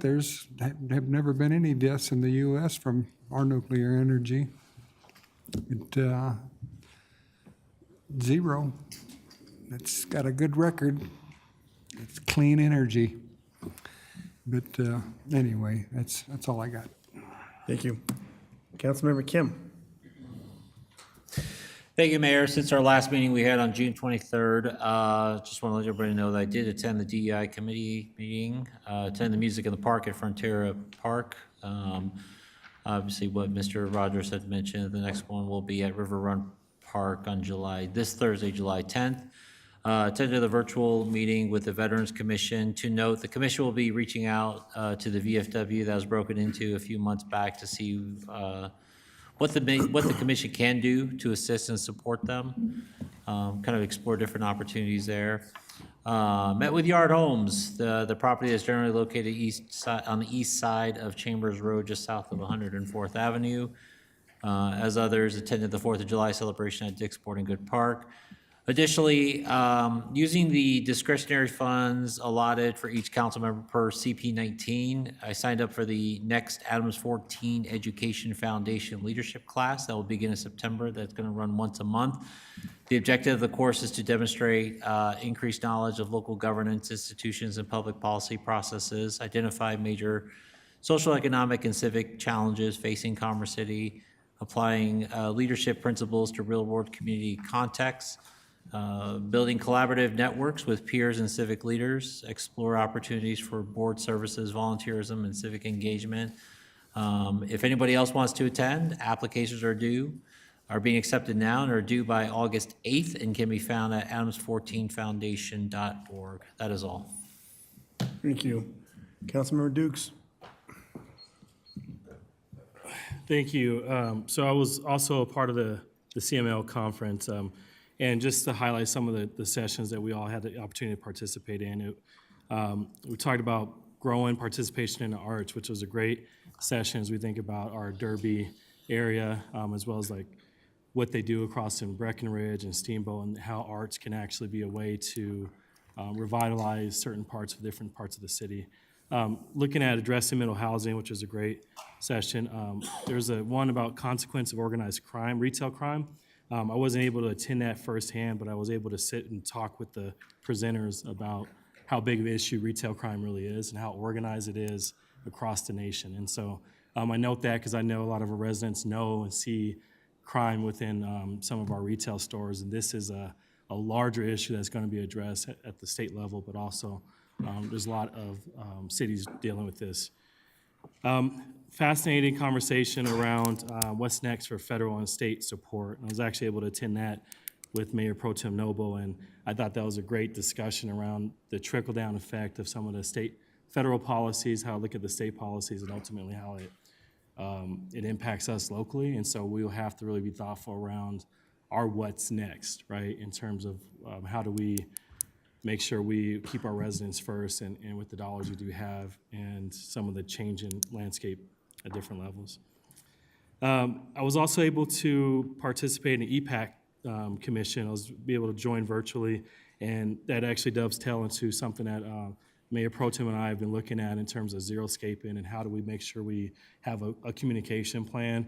So around July 21st, we'll have a motion around really being able to use the ordinance and share it out with our community. So we're working on that, so look forward to seeing that. It dovetails the EPAC because there's a lot of water-wise discussion during the EPAC discussion that connects to the need to highlight zero-scaping.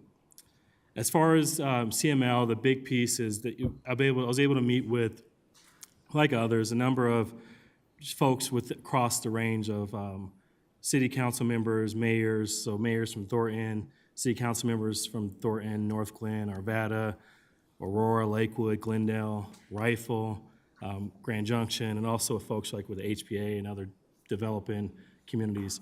What's interesting in Rifle is they have their whole city is under sustainable energy within Rifle, so they have this approach to, I know, I was surprised as well, and I'm looking forward to learning more about what they're doing to have a sustainable approach with the city itself.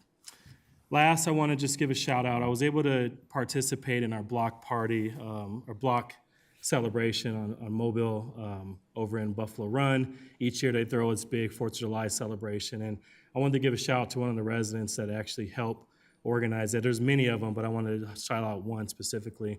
I put this as a lifetime of Commerce City spirit. And so Laura Fontana, I want to take a moment to recognize her and celebrate her leadership. A longtime resident in Commerce City who loves this community and shines through everything she does. You might have seen her on Facebook, and she's a local realtor, but she's been at the heart of so many great traditions that make our city feel at home, whether it's helping organize countless fundraisers or coordinating popular community garage sales, which we've all been a part of at some point, or being one of the original champions of this beloved block party. Laura's dedication and energy has touched many of us. It's people like Laura that remind us what makes Commerce City truly special.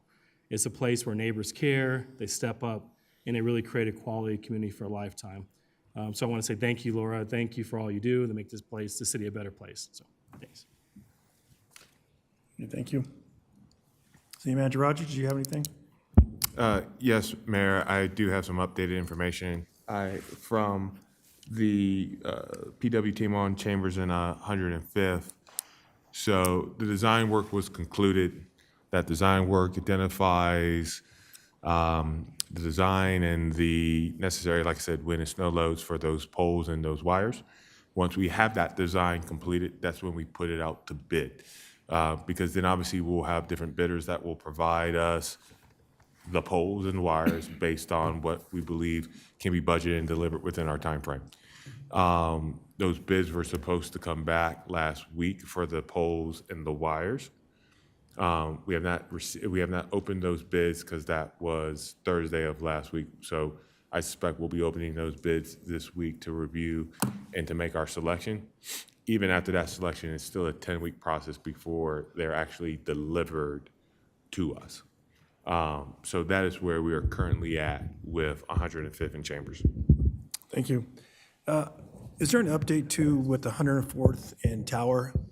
They did the expansion on the north side, and because the south side, actually driving northbound, as you're entering into 104th and Tower intersection, last year they were expanding the road so they can have 2 lanes go across the intersection and then merge over to one, for safety concerns. And I did see that they were done on the north side. When will they start on the south side of that northbound traffic?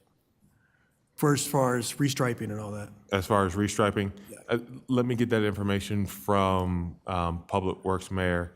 I see 3 bubble dots generating on my screen, so I may get that here shortly. But your question is north of 104th Tower, northbound, where do we stand with restriping of that? On the south side. On the south side. Well, I guess both sides have to be. Yeah. So both northbound and southbound, but north of 104th. Yes. Where do we stand with restriping?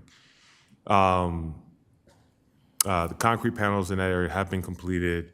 From a restriping standpoint, obviously we were experiencing some issues with those markings being durable with the vendor, so we had to release that vendor, get a new vendor under contract. So I am waiting to hear back with respect to that. Okay, thank you. My report, this was a couple weeks ago. We had lunch with the city manager and myself and Commissioner Hanson of Adams County. Talked about opportunities as far as collaboration with the city and Adams County. Let's see, I did attend the EPIC meeting as well online.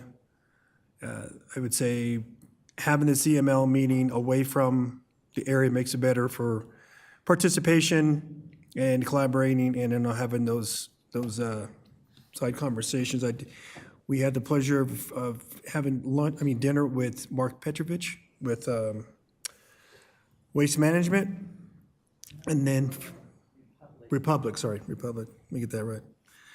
And then I can't think of Josh's last name. He's with Amorisco. He talks about energy. Let's see. I appreciate Councilmember Teeter, Councilmember Kim, Councilmember Douglas participating in the 4th of July Fest. It was a sellout. They had over almost 18,000 people participate and have fun at the game. So that was a great event. And it'd be nice if all our soccer games at the event were that much, as far as many attendance and all that. I think we could do better, having a major, other cities can't say that. Now, when I was at the session and they asked you to introduce yourself, I would always say, home of the Rapids, we have a professional soccer team, and where other cities don't have that, except for Denver. And shout out to Tony for his years of service just in one area. That's a lot to accomplish. And so kudos to him. And we didn't do early, but let's give a clap for Tony. And maybe you could have him come in or so sometime next couple of weeks, and we give him a plaque or something, if that's possible. So. Appreciate everybody participating tonight. Yes. So it's 10:09. Okay. And we were supposed to go to executive session at 10:25. I see the judge is here. Thank you, Judge, for being here, being patient. So I'm going to ask if we can extend the time. We may not need it, but I'm going to ask to extend the time until 10:45. So the motion is to extend the meeting to motion to extend the meeting until 11:09. So move. Okay, thank you, Councilmember Teeter. Any discussion? Okay, the motion on the floor is to extend the meeting 1 hour. Your vote is open. Thank you.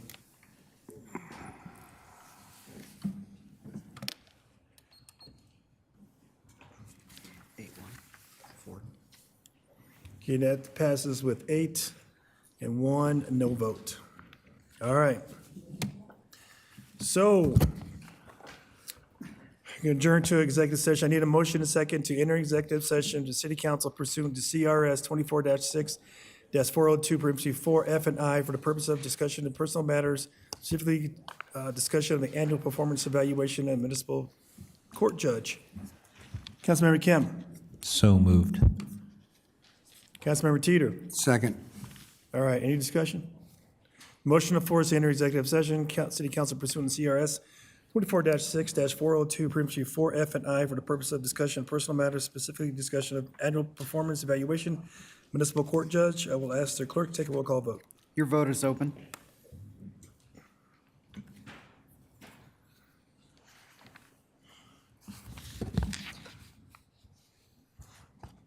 Okay, that passed unanimously. We will now enter into executive session. Council will not be returning to take action following the executive session. The meeting will be immediately adjourned following the executive session. The meeting broadcast recording will be ending.